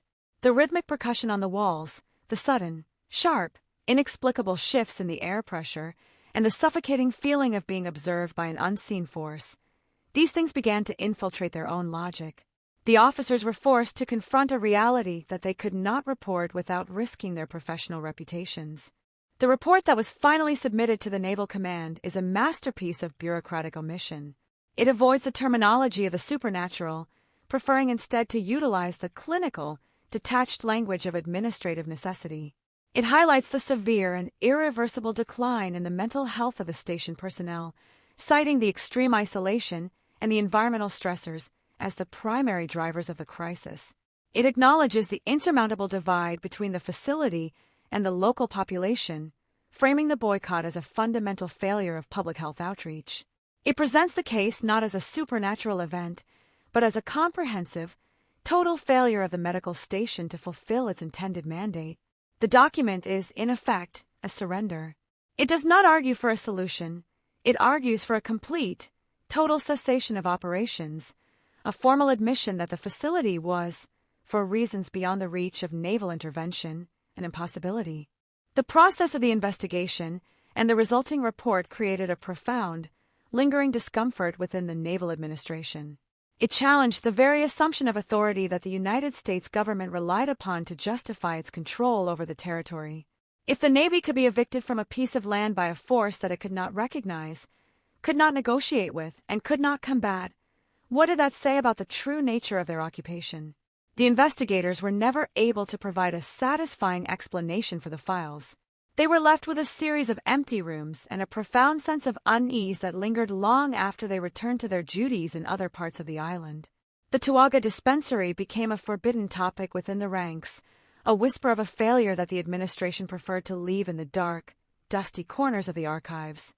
The final stage of the investigation involved a series of consultations with the regional authorities, in which the decision was made to authorize the total destruction of the medical station. This was an act of administrative cleansing, a formal procedure to ensure that no further incidents could be attributed to the site. It was an acknowledgement that the building itself had become a lightning rod for the inexplicable, and the only way to reassert a sense of order, however superficial, was to ensure that the site was rendered entirely featureless. The decision to demolish the station was not a knee-jerk reaction. It was a carefully considered, logical step taken to conclude an investigation that had reached its limits. The process of the demolition itself was a subject of much discussion among the local population, who viewed it not as an act of power, but as a final, desperate recognition of the reality that they had attempted to communicate from the very beginning. The investigators, as they walked away from the site for the final time, carried with them the heavy burden of their failed mission. They had come to the island with a firm, unwavering belief in the superiority of their scientific, empirical worldview, but they were leaving with the uncomfortable knowledge that there were depths to the world they were not equipped to map. The file that would eventually be designated as Case File Number 6, filled with the reports of this period, stands as a testament to the profound, insurmountable gap between the worlds they inhabited and the worlds they attempted to govern. The investigation was not a search for truth, because the truth of the Tauga Medical Station was not something that could be held, observed, or catalogued. It was an experience that had to be endured, and the only resolution that the naval bureaucracy could manage was to attempt to destroy the evidence of its own inadequacy. The quiet, barren stretch of beach that remained after the demolition was not a victory for the Navy, nor was it a success for the investigations. It was merely a return to a status quo that had existed long before the first shovel of earth had been turned, and would likely continue long after the administrative records of the American occupation had crumbled into dust. The formal determination to liquidate the Tauga Medical Station was not arrived at through the traditional channels of naval court-martial or judicial inquiry. There were no defendants to subpoena, no witnesses to cross-examine in a courtroom, and no specific laws of the United States Navy that could be cited as having been violated by the unseen forces that had occupied the site. Instead, the process was entirely administrative and internal, a manifestation of the government's desire to resolve a crisis by simply erasing its physical catalyst. When the final order was handed down by the naval authorities in Pago Pago, it was framed as an efficiency measure, a pragmatic decision to consolidate resources and pivot toward more sustainable healthcare solutions elsewhere in the territory. Yet, the underlying reality, documented in the restricted, sensitive notes of the archival files, was the admission that the station had become a psychological liability that the military structure could no longer afford to maintain. The trial of the Tauga Medical Station was effectively held within the boardrooms of the Naval Administration, where the only testimony that mattered was the internal consistency of the reports detailing the collapse of the pharmacist's mate and his wife. The adjudicating officers were tasked with weighing the clinical necessity of the facility against the undeniable, cascading failures that had rendered it operational suicide. In this context, the evidence presented was purely anecdotal, yet it was treated with the gravity of irrefutable scientific data. The consistent, vivid accounts of the poltergeist activity, the shifting furniture, the impossible percussive sounds, and the chilling visual manifestation of the headless entity were treated not as the hallucinations of broken minds, but as a series of verified events that had collectively incapacitated the staff. The naval authorities, despite their rigid commitment to rationalism, were forced to acknowledge that the cost of defending the integrity of their medical outpost was now higher than the cost of its total abandonment. The deliberation process itself was characterized by an overwhelming sense of urgency and, perhaps, a subconscious fear of the site. The records suggest that the officers, once they had read the reports and reviewed the logs, were remarkably swift in their movement toward a final decision. There were no long debates about the potential benefits of restaffing the facility or the possibility of implementing new, more rigorous security measures. The institution had already made its assessment. The battle for Tauga Beach was over, and the outcome was an absolute, undisputed loss. The decision to demolish the building was the final, definitive stroke of a pen that acknowledged the reality they had previously tried so hard to dismiss. It was a bureaucratic act of exorcism, an attempt to sanitize the historical record by ensuring that no physical evidence of the anomaly remained to challenge the narrative of administrative competence. When the demolition crews arrived at the beach, the atmosphere was markedly different from the initial construction phase. There was no fanfare, no sense of progress, and no illusion of modernizing the local community. The crews worked with a hurried, nervous intensity, tasked with tearing down the structures that had been the epicenter of the psychic trauma. They worked under the silent, watchful gaze of the local population, who remained at the edge of the tree line, observing the dismantling of the failed outpost as if it were the inevitable conclusion to a tragedy they had predicted from the very start. The naval crew, once eager to establish their presence on the island, were now solely focused on completing their task and departing. Every board removed, every piece of concrete foundation broken, was a step toward erasing the memory of what had transpired within those walls. The result of this administrative proceeding was absolute and final, the total eradication of the physical facility. The site was cleared, the rubble was carted away, and the sand of Tauga Beach was smoothed over, leaving no trace of the clinic or the lives that had been so profoundly altered by its presence. The judgment passed by the Naval Command was not a legal one, but a structural one. They had effectively sentenced the building to death, and the execution was performed with a precision that bordered on the ritualistic. Following the demolition, the administrative records began to shift in tone. The files on the Tauga station were quietly moved from the active, operational logs into the deepest, most restricted archives of the Public Health Department. The case was effectively closed, not because it had been solved in any traditional sense, but because the focal point of the anomaly had been removed from the landscape. The internal reporting of this closure was a masterpiece of administrative obfuscation. It did not explicitly state that the facility had been destroyed because of a spiritual occupation. Instead, the final reports utilized vague, bureaucratic terminology such as unforeseen operational impediments, structural integrity concerns, and logistical reallocation. It was the language of a government that was fundamentally incapable of processing the nature of its defeat. The failure was repackaged as a series of unrelated, unfortunate events, and the entire incident was effectively buried in a mountain of unrelated paperwork. The goal was to ensure that the memory of the Tauaga facility would not survive the transition to civilian rule in the late 1940s. The authorities wanted to enter the new era of administration with a clean slate, free from the stain of an anomaly they could neither explain nor control. However, the legacy of the Tauaga Medical Station was not so easily discarded. The local population of Ofu continued to pass down the story of the arrogant outsiders who had tried to build upon the forbidden ground of the Aitu and who had been driven to ruin by their own defiance of the ancient laws of the island. The memory of the incident became a cornerstone of the oral history of the community, a cautionary tale that served to reinforce the power of the Tapu and the presence of the Aitu. While the naval officials had successfully erased the building from the beach, they had failed to erase the cultural impact of the event. The site remained, in the eyes of the locals, a space of profound, lingering consequence, a place where the barrier between worlds had been punctured in a way that could not be easily mended by the simple removal of a few wooden structures. As the years passed and the 1950s approached, the new civilian administrators who were tasked with reviewing the archives found themselves confronted by the ghosts of these past decisions. When they uncovered case file number 6, they were initially perplexed by the nature of the documentation.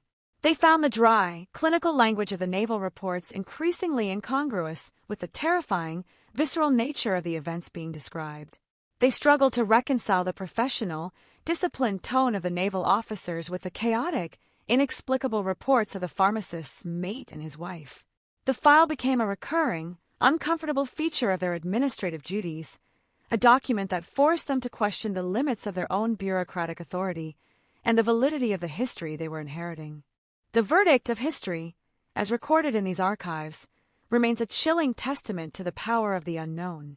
The naval administration's decision to demolish the station was an admission of powerlessness, a reflection of the reality that there are forces in this world that cannot be mapped, measured, or managed by the mechanisms of modern government. The trial of the Tauaga dispensary was a trial of the very concept of rational progress, and the result was an unqualified failure.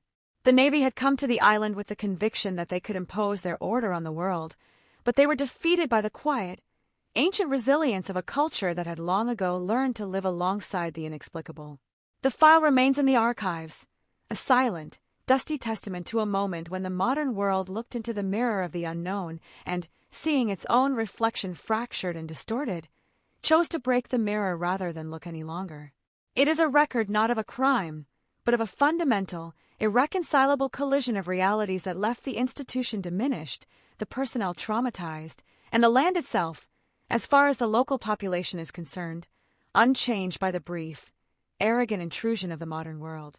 The legacy of the Tauaga Medical Station is not to be found in the rusted remains of medical equipment or the concrete ruins of a forgotten foundation, but in the enduring, quiet silence of a beach that has, in every meaningful sense, reclaimed its sovereignty from the brief, arrogant intrusion of the modern world. When we reflect upon the narrative contained within case file number 6, we are forced to grapple with the uncomfortable, persistent reality that history is not merely a linear sequence of events managed by human agency. It is, instead, a tapestry woven with the threads of human ambition, profound cultural ignorance, and the vast, unmapped territories of the unknown. The tragedy of the Tauaga facility remains a singular, chilling reminder that institutional power, no matter how robust or technologically advanced it may appear, is fundamentally fragile when it attempts to impose itself upon a reality that refuses to be governed. The consequence of this collision was not just the destruction of a building, it was the total, irreversible dismantling of a worldview. The pharmacist's mate and his wife, the primary human victims of this administrative anomaly, serve as the most haunting figures in this historical narrative. They were not malicious agents of empire, They were, in many ways, unwitting pawns of an institution that had sent them into a space they did not understand, to perform a mission they were not equipped to accomplish. Their psychological collapse was not a failure of character, but a direct, inevitable reaction to the systematic erosion of their reality. They were stripped of their purpose by the silent boycott of the local community, exhausted by the relentless sensory violence of the environmental conditions, and finally, traumatized by an encounter with an entity that their modern, empirical education could not encompass. Their story is one of profound, existential abandonment, a reminder that the institutions we built to protect us are often entirely incapable of shielding us from the deeper, more ancient forces that dwell in the periphery of our perception. Beyond the personal suffering of the individuals involved, the case of Ituaga Medical Station raises a fundamental, uncomfortable question about the nature of the archival record itself. As we parse through the dry, clinical language of the naval logs, we are witnessing an institution in the throes of a profound, internal crisis. The administrative attempt to sanitize the narrative, to strip away the supernatural elements in favor of manageable, bureaucratic terminology, reveals the desperate, systemic fear of the unknown. The Navy did not want to acknowledge the reality of the A2 because doing so would be an admission that their reach was not absolute, that their science was not universal, and that their colonial mandate was built upon a foundation of hubris. The act of burying these files in the deepest, most restricted corners of the Public Health Department was not merely a logistical necessity, it was an act of historical suppression, a final, futile attempt to exert control over a reality that had already decisively rejected their authority. The enduring silence of the OFA locals, in contrast to the frantic, panicked maneuvering of the naval administration, provides the only true, coherent perspective on the events of the 1920s. To the Samoan people, the tragedy of the Ituaga facility was never a mystery to be solved or a case to be studied. It was an inevitable, logical outcome of violating the sacred, of disrespecting the boundaries of the tapu, and of the fundamental folly of attempting to master a landscape that possessed its own, ancient, and deeply volatile agency. Their refusal to engage with the clinic was not a sign of ignorance, but a profound, sophisticated recognition of the risks inherent in the situation. They watched the Americans arrive with their concrete and their steel. They watched them struggle, and they watched them eventually flee, leaving behind a ruined landscape that had long ago defined its own terms for survival. In the eyes of the islanders, the destruction of the clinic was not a loss, but a long overdue restoration of order, a return to the natural, spiritual equilibrium of the beach. Reflecting upon this narrative, one must also consider the deeper, more philosophical implications of the Ituaga incident for our modern understanding of the world. We live in an age of total surveillance, of instantaneous global communication, and of a scientific consensus that leaves very little room for the unexplained. We operate under the comfortable, collective assumption that there is no corner of the earth that is not already mapped, categorized, and understood. Yet, the history of the Ituaga Medical Station serves as a stark, necessary corrective to this arrogance. It reminds us that there are dimensions of human experience, layers of cultural reality, and facets of the natural world that exist entirely beyond the scope of our current instruments of measurement. The haunting of Ituaga was a moment where the modern world was forced to confront its own limitations, and the fact that it chose to turn away, to dismantle the site, and to suppress the record speaks volumes about our ongoing, collective insecurity in the face of the unknown. The administrative death sentence passed upon the facility was not an end, but an admission of ongoing, unresolvable tension. The fact that the file remained in the records, even as a restricted, largely forgotten document, means that the memory of the anomaly was never truly extinguished.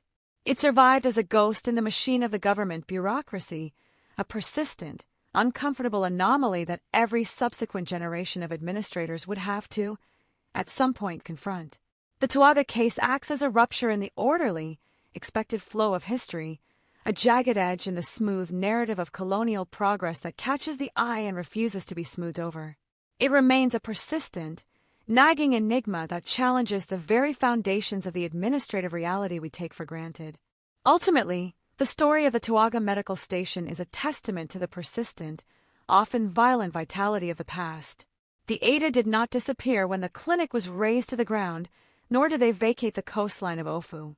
They remained, as they had always been, integral, essential parts of the island's reality, unbothered by the administrative decisions of a foreign naval power.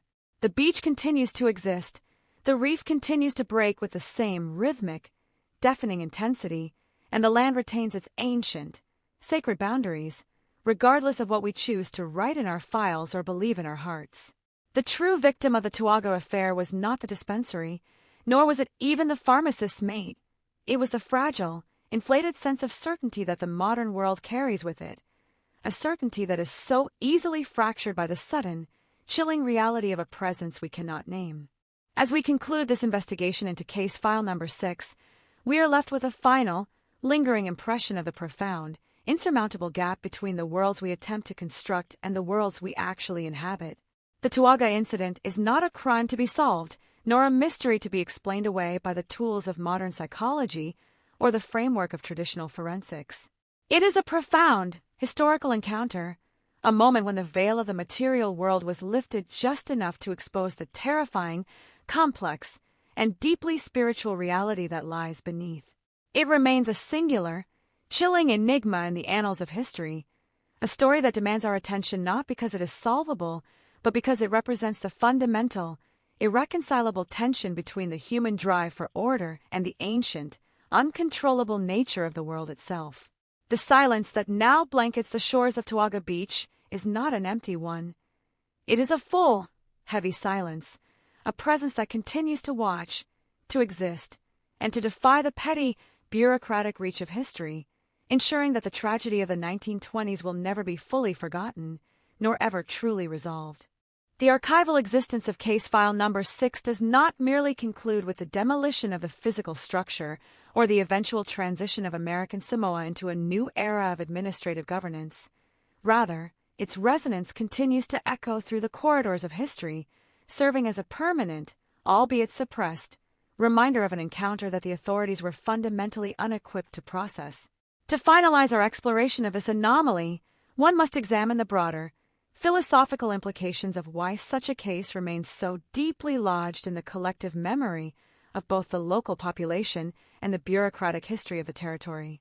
The station at Tuaga Beach exists now as a phantom structure, a haunting presence that occupies the margins of official narratives, and in doing so, it challenges the very nature of what we consider to be valid historical evidence.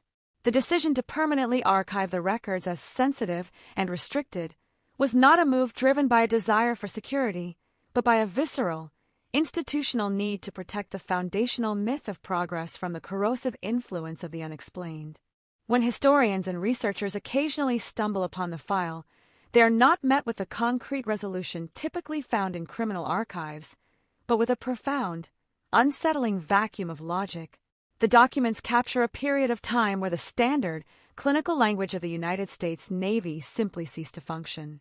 In the pages detailing the days leading up to the final evacuation, the reports become fragmented, the handwriting becomes increasingly erratic, and the terminology shifts from the precise, medical jargon of a naval officer to the desperate, unpolished prose of a human being pushed to the precipice of madness. This descent is, in itself, a form of evidence. It is the raw, unvarnished transcript of a reality that was actively unraveling. By keeping these documents, the archive has inadvertently preserved not just the fact of the incident, but the depth of the fear that it engendered, creating an artifact that possesses a power far beyond its original administrative intent. The enduring nature of this fear suggests that the events at Tuaga were never truly contained. While the concrete foundation was broken and the debris removed, the narrative remained, passing through the oral traditions of the Ofu residents with a persistent, undiminished intensity. This oral history acts as a parallel archive, one that does not concern itself with naval regulations or the necessity of bureaucratic closure, but with the fundamental, unchanging reality of the island's spiritual landscape. In the eyes of the people who call Ofu their home, the episode was not an anomaly to be categorized and filed away. It was an affirmation of their ancestral knowledge. It served as a stark, irrevocable proof that the land is not a passive resource for human exploitation, but an active, willful participant in the life of the island, capable of reclaiming its sovereignty from those who would disrespect its ancient, invisible boundaries. The collision of these two archives, the dry, clinical files of the Naval Administration and the rich, vital oral traditions of the Samoan people, creates a fascinating, tension-filled space where the truth of the Tauaga incident resides.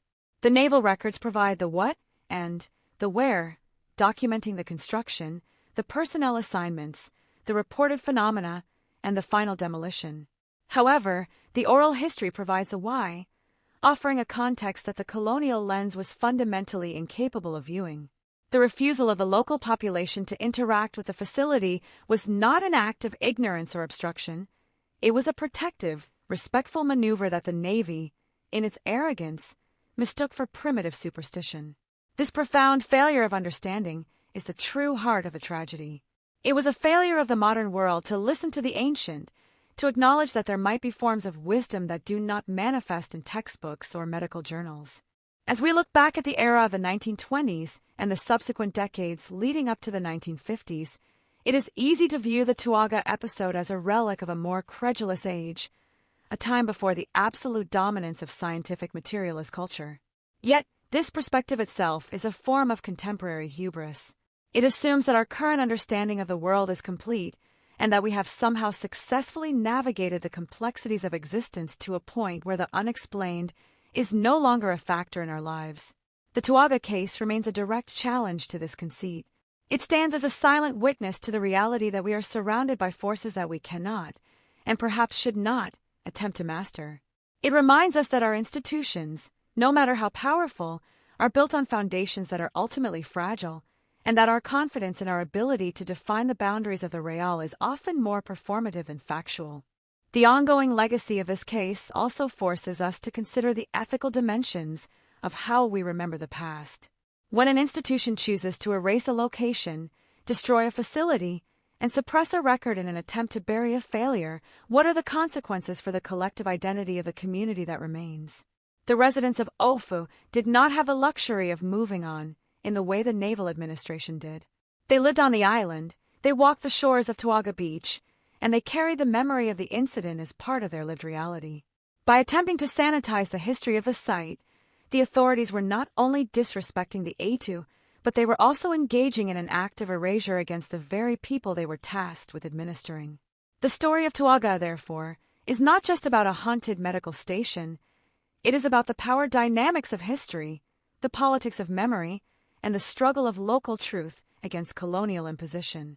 In the final assessment, case file number 6 stands as a singular, chilling monument to the moment when the modern world met the ancient and was found wanting. It is an artifact of the limits of reason, a record of the fragility of the rational mind when confronted with the immense, heavy reality of a presence that refuses to be ignored. The empty beach on the island of Ofu is not a vacuum, but a presence, a space that holds the memory of a struggle with a quiet, stoic intensity. It is a place that invites us to pause, to look away from our instruments and our protocols, and to consider the possibility that we are merely guests in a world that possesses a memory far longer and a capacity for mystery far greater than anything we could ever capture in a report. The case does not end with a resolution because the events of Tauaga were never meant to be resolved. They were meant to be encountered, endured, and eventually understood as a fundamental, irreducible part of the reality that surrounds us all. As we close this investigation, the silence of the archival records feels appropriate. There is no moral to be derived from the events, no simple lesson about safety, and no final judgment that can adequately encompass the complexity of what took place. There is only the recognition of a profound, irreversible encounter between two fundamentally incompatible worldviews and the enduring realization that some boundaries, once crossed, leave an indelible mark upon the landscape of the human soul. The Tauaga dispensary may have been torn down, its materials salvaged, and its purpose forgotten by the bureaucracy, but the beach remains, the waves continue their relentless, rhythmic pounding, and the history of the island remains as it has always been, an intricate, vibrant tapestry of the seen and the unseen, the known and the eternally, hauntingly mysterious. The record serves as a final, quiet acknowledgement that there are parts of our history and our world that will always remain beyond our reach, continuing to exist in the margins of our files, waiting in the heavy, humid silence of the tropical night, and standing as a permanent, silent testament to the fact that we were never, and could never be, the masters of the land we dared to name our own. As the final chapter of this investigation into the enigma of Tauaga, we must confront the uncomfortable reality that some histories are not meant to be neatly concluded, but rather observed in their enduring, spectral state. The archival records of the American Samoa Public Health Department, particularly the collection designated as Case File No. 6, serve not as a testament to scientific achievement or administrative efficiency, but as a cautionary monument to the hubris of a 20th-century colonial power attempting to navigate a landscape defined by forces it refused to comprehend. The station at Tauaga was, in every measurable sense, a casualty of a mismatch between two vastly different realities.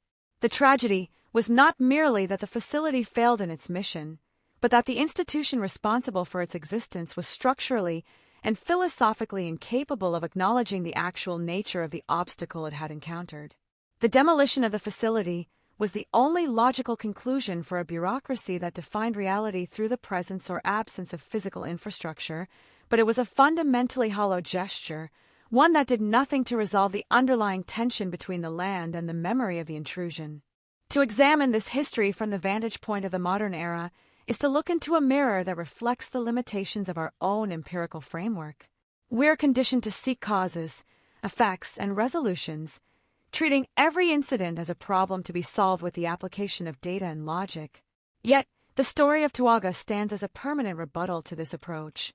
It exists in a state of suspended animation, a historical curiosity that refuses to be relegated to the realm of mere myth or simple anecdote.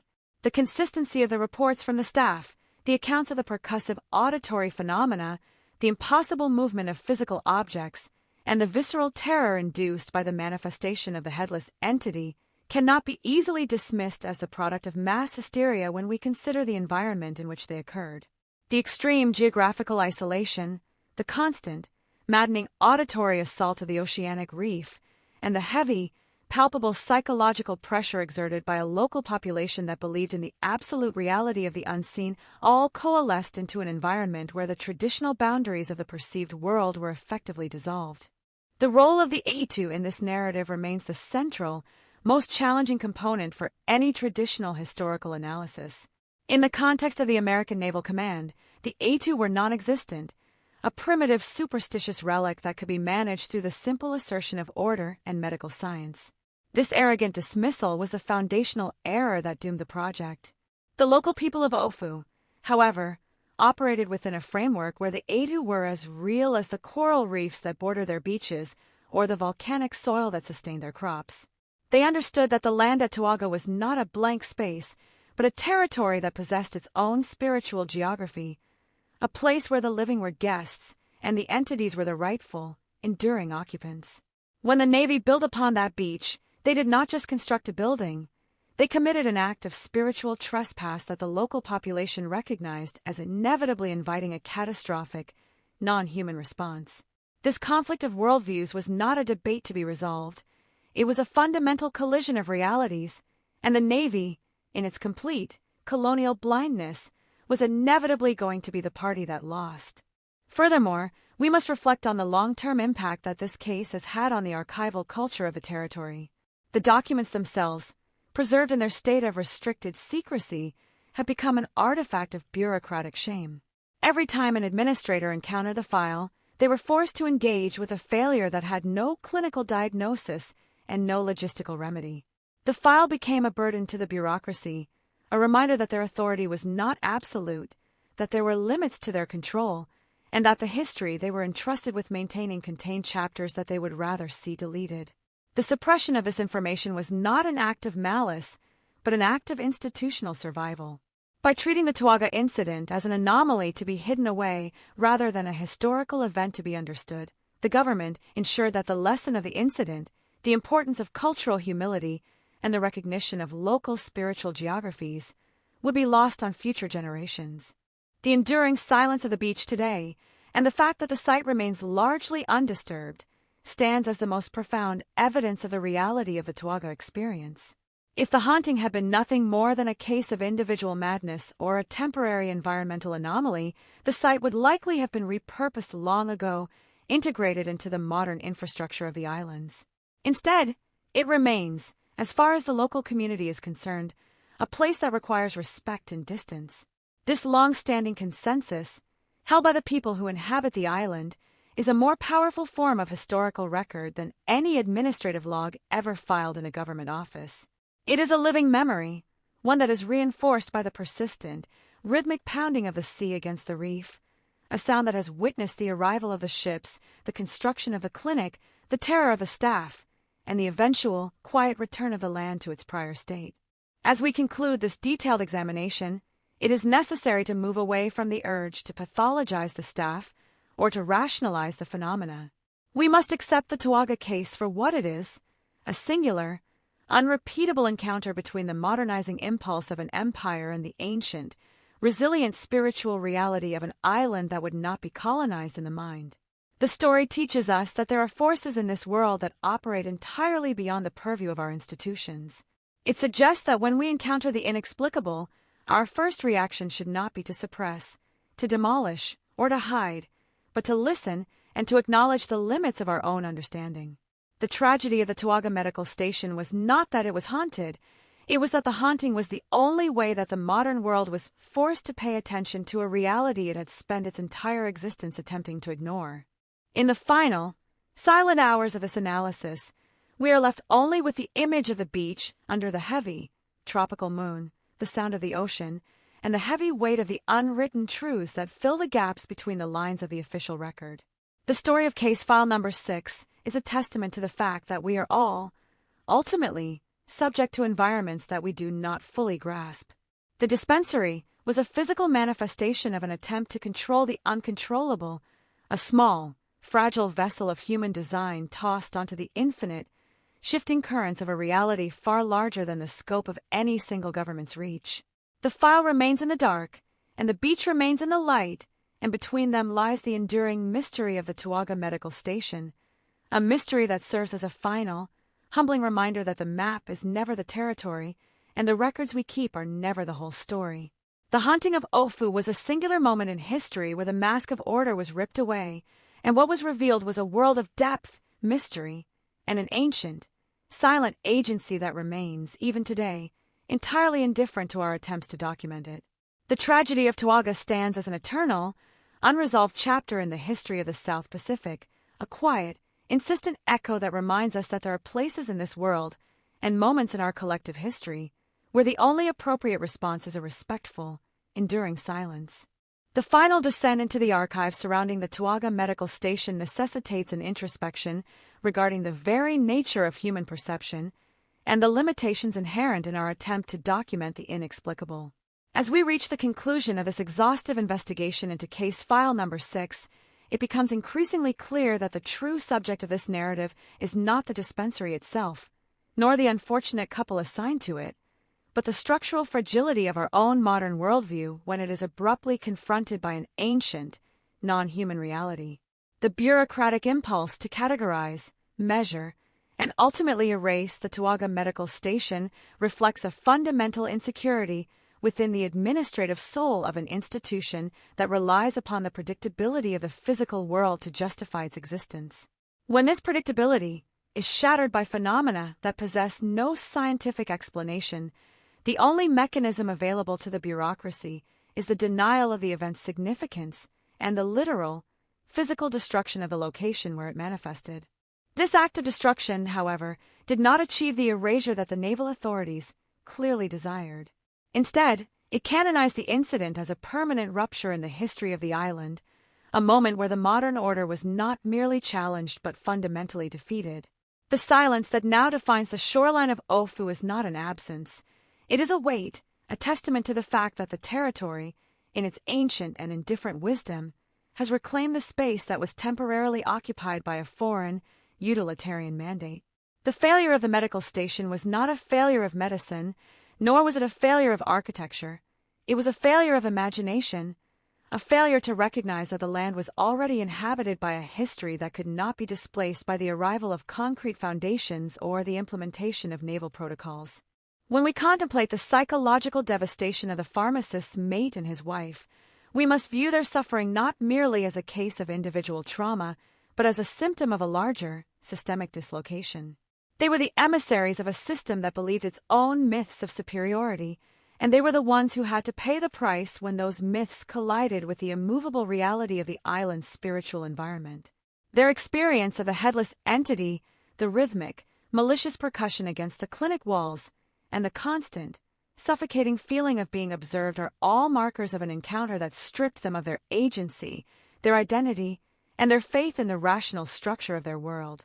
To write about them is to acknowledge that there are human experiences that fall entirely outside the parameters of psychiatric diagnosis, experiences that speak to a deeper, more primitive terror that resides within all of us when we are placed in environments that are fundamentally hostile to our understanding of the real. The archival records, with their sparse, halting descriptions, serve as a mirror for our own confusion. As we read through the entries written by the naval investigators who arrived after the evacuation, we can almost feel the hesitation in their pens, the struggle to articulate events that they could not reconcile with their rigorous training. They were men attempting to describe the indescribable, to categorize the chaotic, and to justify the unjustifiable. The fact that these documents survived at all is an anomaly, a breach in the standard operating procedure of an organization that typically discards that which it cannot control. Perhaps in some way, the authorities were unable to fully destroy the evidence of their defeat because they were secretly compelled, at a subconscious level, to preserve the record of a force that had humbled them. In this final phase of our analysis, we must also consider the role of time. Nearly a century has passed since the construction of the station, yet the story remains vibrant, terrifying, and persistent. Time, in the context of the South Pacific and the ancient beliefs of the Polynesian people, does not function in the linear, progressive manner that the Western administrative mind assumes. The Ada do not exist in the past, they exist in the present, a constant, flickering presence in the dark periphery of our lives. The clinic was a flash in the pan, a brief moment of human arrogance that has long since been subsumed by the eternal, cyclic reality of the island. To study this case is to step into the shadow of that cyclic existence, where the history of an incident is always being rewritten by the wind, the waves, and the enduring silence of the landscape itself. The ethical dimensions of our investigation require us to maintain a stance of profound humility. We are observers of a tragedy that we can never fully comprehend, writing about events that were experienced by people whose lives were shattered in the pursuit of a goal that was fundamentally incompatible with the reality they occupied. We must respect the privacy of the victims, the integrity of the local culture that has protected its own boundaries, and the absolute, terrifying mystery of the site itself. The Tauaga Medical Station is not a stage for our curiosity, nor a puzzle for us to solve. It is a site of historical trauma, a place where the collision of different worlds left scars that have never fully healed. By acknowledging this, we ensure that the story is not exploited or trivialized, but instead held with the seriousness that such a profound encounter demands. As we look toward the future, the lessons of Tauaga remain as relevant as ever. In an age where we believe that technology and information can conquer any distance and solve any problem, the Tauaga case acts as a reminder that there are dimensions of human and natural experience that will always remain beyond our grasp.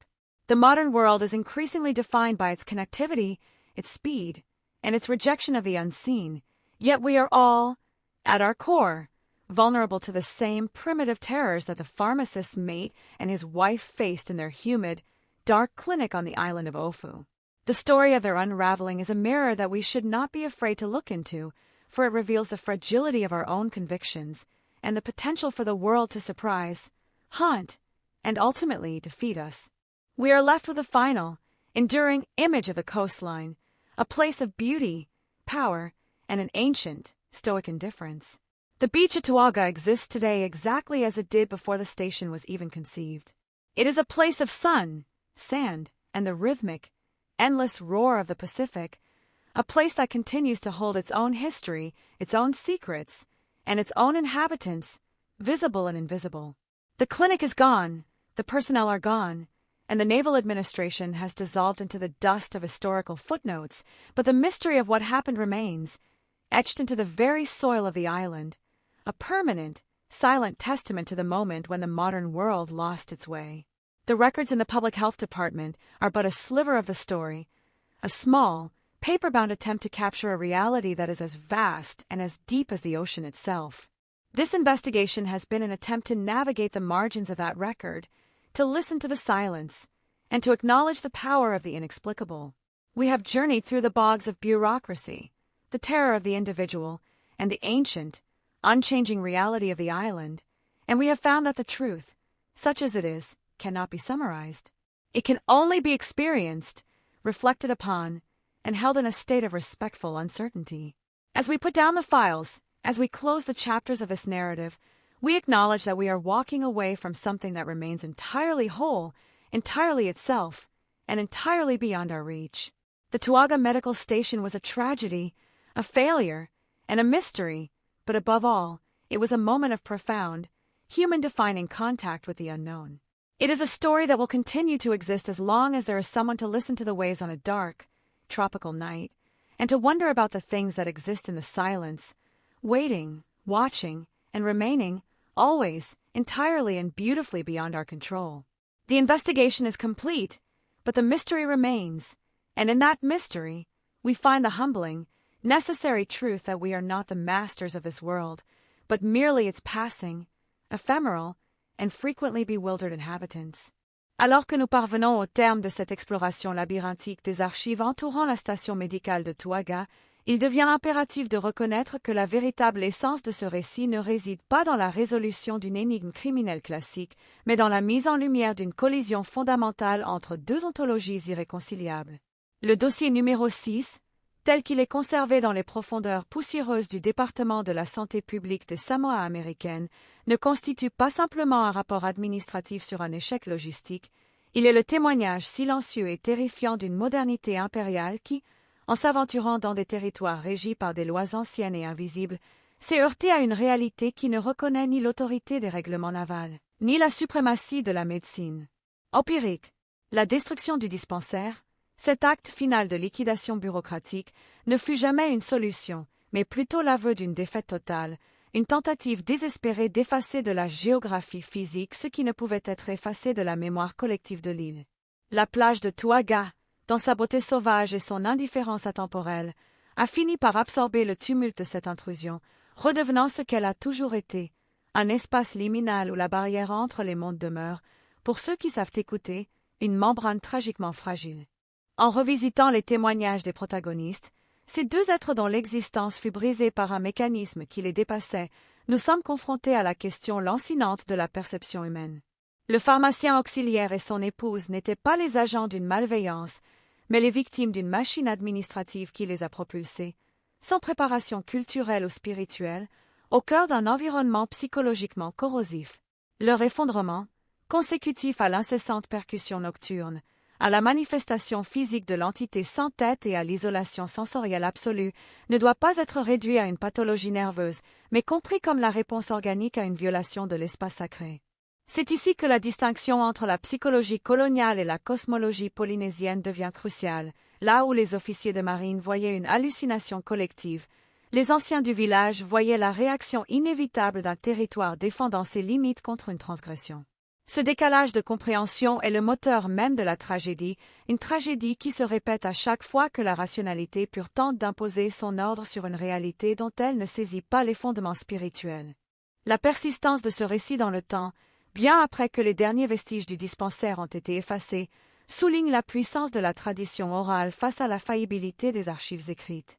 Tandis que le gouvernement tentait, par ses rapports laconiques et ses décisions de classement, de normaliser un événement qui, par définition, échappait à la normale, le peuple de Ofu a maintenu vivante la vérité de l'incident.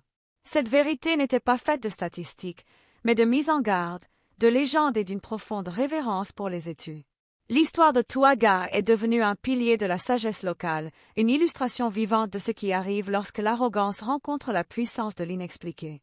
En ce sens, le dossier n'est pas clos parce que l'affaire a été résolue, mais parce que l'administration a fini par admettre, par son silence et son refus d'y revenir, qu'elle n'avait aucune prise sur ce qui s'était réellement passé sur cette plage interdite. L'analyse de cet incident nous invite également à une réflexion nécessaire sur la fragilité de nos propres institutions contemporaines. Dans un monde de plus en plus régi par la donnée, la connectivité et une foi inébranlable dans la capacité de la science à tout expliquer, l'épisode de Toowaga agit comme un miroir déformant. Il nous rappelle que, derrière le vernis de nos structures sociales et technologiques, il subsiste des zones d'ombre, des espaces où nos outils de mesure échouent et où nos certitudes s'effritent.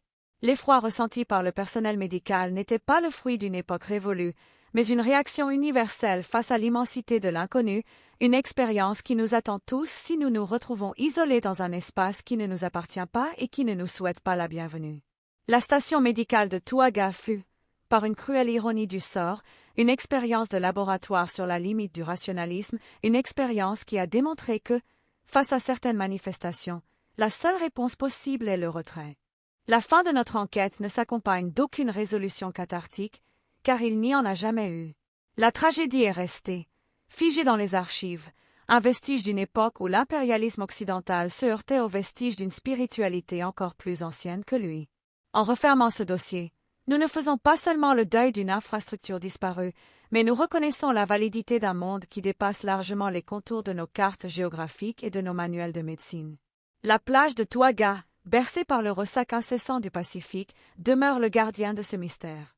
Le bruit des vagues contre le récif, que les occupants du dispensaire percevaient comme une forme de torture auditive, est aujourd'hui pour nous, observateurs lointains, la mélodie d'une permanence qui défie le temps. C'est le son d'une terre qui a survécu à l'administration, qui a survécu aux hommes qui tentaient de la modifier et qui continuera de résonner bien après que nous aurons oublié le nom de ceux qui ont osé y planter le drapeau de leur arrogance. L'humilité est la seule conclusion digne de ce récit. Nous devons accepter que certains chapitres de notre histoire collective soient destinés à rester dans l'obscurité, non par manque d'effort de notre part, mais parce que la nature de l'événement est telle qu'aucune lumière ne saurait l'éclairer entièrement. L'anomalie de Toowaga n'est pas un puzzle à résoudre, mais une expérience à méditer, une leçon sur les limites de notre pouvoir et sur l'immense richesse de ce que nous choisissons, souvent par peur d'exclure de nos récits officiels. Nous laissons le dossier là où nous l'avons trouvé, dans le silence des bibliothèques administratives, tout en sachant que sur l'île de Ofu, le vent qui souffle sur la plage raconte une histoire bien différente, une histoire qui n'a pas besoin de papier pour exister, une histoire qui est, au fond, celle de l'éternelle victoire de l'inconnu sur l'illusion de la maîtrise. La mémoire de ce lieu est une sentinelle, rappelant sans cesse à tous ceux qui l'approchent que la terre a une âme, que le passé ne meurt jamais tout à fait et que, dans la vastitude du monde, il existera toujours des endroits où l'homme n'est rien d'autre qu'un visiteur éphémère. Alors que nous nous éloignons, l'image qui persiste n'est pas celle du dispensaire, ni celle de la peur, mais celle de la plage elle-même, vide et sereine sous la clarté lunaire. C'est l'image d'un équilibre retrouvé après une épreuve, le signe d'une résilience qui dépasse nos ambitions matérielles. Il y a une forme de justice poétique dans cette fin, où le silence a finalement triomphé des bruits de la construction et où la nature a repris ses droits. Les archives peuvent bien classer le dossier, les historiens peuvent bien débattre de la réalité des faits, mais au bord de l'eau, à Toowaga, le dialogue entre le visible et l'invisible continue, imperturbable, indifférent à nos vaines tentatives de classification. C'est là que réside la véritable vérité de cette affaire. Le monde est bien plus grand, bien plus ancien et bien plus mystérieux que nous ne voulons bien l'admettre. Il nous appartient désormais, fort de cet enseignement, de cultiver cette même humilité face aux mystères qui, aujourd'hui encore, peuplent les zones d'ombre de notre existence moderne. La clôture de cette enquête est donc une invitation à regarder le monde avec un regard neuf, plus conscient des forces qui nous entourent, plus respectueux des secrets qu'il nous est parfois interdit de percer. La station de Toowaga ne fut qu'un chapitre, une parenthèse douloureuse dans la longue vie de l'archipel, une parenthèse qui, après avoir provoqué tant de souffrances, s'est refermée pour ne laisser place qu'à l'immense, majestueux et éternel murmure de l'océan, un murmure qui nous rappelle, en fin de compte, que nous ne sommes que de passage sur cette terre mystique et que, dans le grand théâtre de l'histoire, les rôles les plus importants sont souvent tenus par ceux dont nous ne soupçonnons même pas l'existence. Ainsi s'achève ce récit, non pas par une réponse définitive, mais par une question, celle que tout explorateur, qu'il soit scientifique ou spirituel, se pose devant les rivages de l'inexpliqué. Sommes-nous prêts à accepter que notre savoir ne soit qu'une petite bougie face à l'immensité du cosmos, et que la part de ce que nous ne saurons jamais dépasse, de loin, tout ce que nous avons eu l'orgueil de consigner dans nos dossiers? Le silence qui suit cette question est, en lui-même, la réponse la plus éloquente que l'on puisse espérer. C'est le silence de la plage de Toowaga, un silence qui nous regarde, nous interroge, ultimement, nous renvoie à notre propre petitesse, dans le cadre d'un monde dont la profondeur nous échappera toujours, et pour lequel, malgré tout, nous devrions éprouver une reconnaissance infinie pour les leçons qu'il nous donne, même quand celles-ci exigent le sacrifice de nos certitudes les plus ancrées. Nous partons donc, laissant derrière nous les fantômes du dispensaire et la mémoire des hommes, confiants dans le fait que certaines choses, là-bas, sur cette côte lointaine, resteront à jamais préservées dans leur propre, insaisissable et magnifique réalité. Au-delà de la simple conclusion d'une investigation, la réflexion finale sur le dossier de Touaga impose une immersion dans la nature même de ce que nous choisissons de qualifier de réel. L'histoire de cette station médicale, si étrangement consignée dans les annales officielles puis reléguée au rang de mythe bureaucratique, agit comme une faille temporelle au sein de notre compréhension du XXe siècle.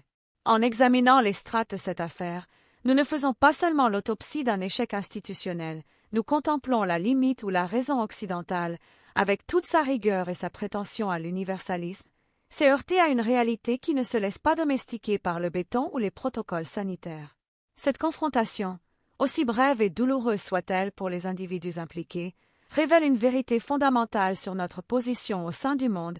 Nous ne sommes pas des observateurs extérieurs et objectifs d'un univers inerte, mais des acteurs immergés dans une toile complexe où les forces que nous avons apprises à ignorer continuent de régir les espaces que nous croyons avoir conquis. La plage de Touaga, dans sa configuration actuelle, est une leçon de modestie. Elle est la preuve tangible que le temps des hommes est dérisoire face à la permanence des ancêtres et des esprits qui, dans le cadre cosmologique samoan, ne sont pas des abstractions, mais des présences réelles, tangibles et dotées d'une volonté propre. L'archive, dans son incomplétude, devient ici un allié précieux. En ne nous offrant que des fragments, elle nous force à solliciter notre propre capacité d'émerveillement et de respect. Chaque mot barré, chaque note de service aux marges imprécises, chaque rapport d'incident où le langage médical perd de sa superbe pour laisser place à la description brute d'un effroi indicible constitue une pièce à conviction du passage de l'humain à travers le miroir de l'inexplicable. Ce dossier, s'il était entre les mains de ceux qui refusent l'idée d'un monde enchanté, ne serait qu'une simple anecdote sur la folie ou l'épuisement nerveux, mais cette lecture est précisément celle qui condamne l'observateur à ne jamais rien comprendre de ce qui s'est réellement joué à Touaga. Pour appréhender ce récit, il faut consentir à une forme de dépossession intellectuelle. Il faut accepter que le monde, loin d'être un mécanisme horloger accessible à l'analyse, soit un organisme vivant, parfois hostile et toujours mystérieux, dont les règles de fonctionnement diffèrent radicalement de celles que nous avons établies dans nos centres de décision. Le rôle de l'archéologie documentaire dans ce cas précis est de maintenir le souvenir d'une défaite nécessaire. L'administration navale, en détruisant le bâtiment, a cru agir par pragmatisme, mais elle a en réalité accompli une œuvre de réparation, un sacrifice visant à restaurer un équilibre rompu par la présomption de bâtir sur un site interdit. Cette action, loin d'être une simple manœuvre technique, prend une dimension quasi rituelle lorsqu'on la replace dans le contexte des croyances polynésiennes. Les autorités américaines, sans même le réaliser, ont fini par respecter le tapu, non par sagesse, mais par lassitude face à l'impuissance. Ce moment où la puissance coloniale s'incline devant une force qu'elle ne peut nommer est le cœur vibrant de ce dossier. C'est là que l'histoire humaine bascule pour devenir quelque chose de plus vaste, une narration sur la rencontre entre l'ambition et l'immuabilité des forces telluriques et spirituelles. Considérer le destin du pharmacien et de son épouse sous cet angle permet d'élever leur souffrance au-delà du simple fait divers. Ils sont devenus les figures sacrificielles d'une erreur de trajectoire, les messagers d'une réalité qu'ils n'avaient pas vocation à découvrir. Leurs rapports, loin d'être des documents indignes de confiance, sont les derniers récits de ceux qui ont osé regarder l'étude dans les yeux, non pas par défi, mais par nécessité. Le fait que leur santé mentale ait été la première victime de cette confrontation souligne la nature immatérielle de l'agression. Ce ne sont pas seulement les corps qui ont été atteints, mais les structures mêmes de la pensée rationnelle.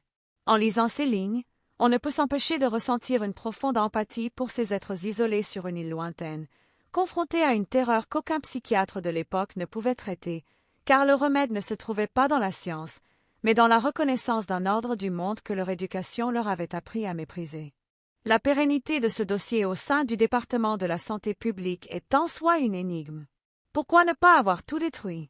Pourquoi avoir laissé subsister ces traces, ces dépositions, ces plans de construction à côté desquels figurent des notes manuscrites évoquant l'indicible? Peut-être parce que, au plus profond de l'institution, il a toujours existé une part de doute, une intuition que le rejet pur et simple de l'incident aurait été une seconde faute, une trahison envers la réalité de ce qui a été vécu. L'archive est le lieu où les certitudes viennent mourir, et le dossier numéro 6 est le tombeau de la confiance coloniale en sa propre supériorité. Chaque archiviste qui, au cours des décennies, a croisé ce dossier a dû ressentir le même trouble, la même sensation de froid en parcourant les pages décrivant le déplacement inexpliqué des meubles ou la présence de cette forme sans tête, une ombre qui semble encore aujourd'hui errer entre les feuillets. À l'heure où nous achevons cette lecture, il importe de souligner que la clôture du dossier ne signifie en rien une compréhension totale. Bien au contraire, elle consacre le mystère comme la seule réponse honnête.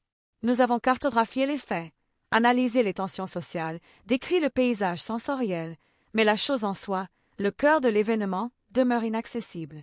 Et c'est là une chance.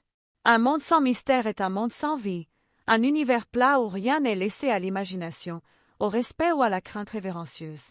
Tauaga est une balise, un point de repère dans l'histoire des Samoa américaines qui nous rappelle que, derrière chaque progrès, derrière chaque établissement, derrière chaque projet de civilisation, veille l'esprit du lieu, toujours prêt à réclamer sa due ou à punir l'oubli.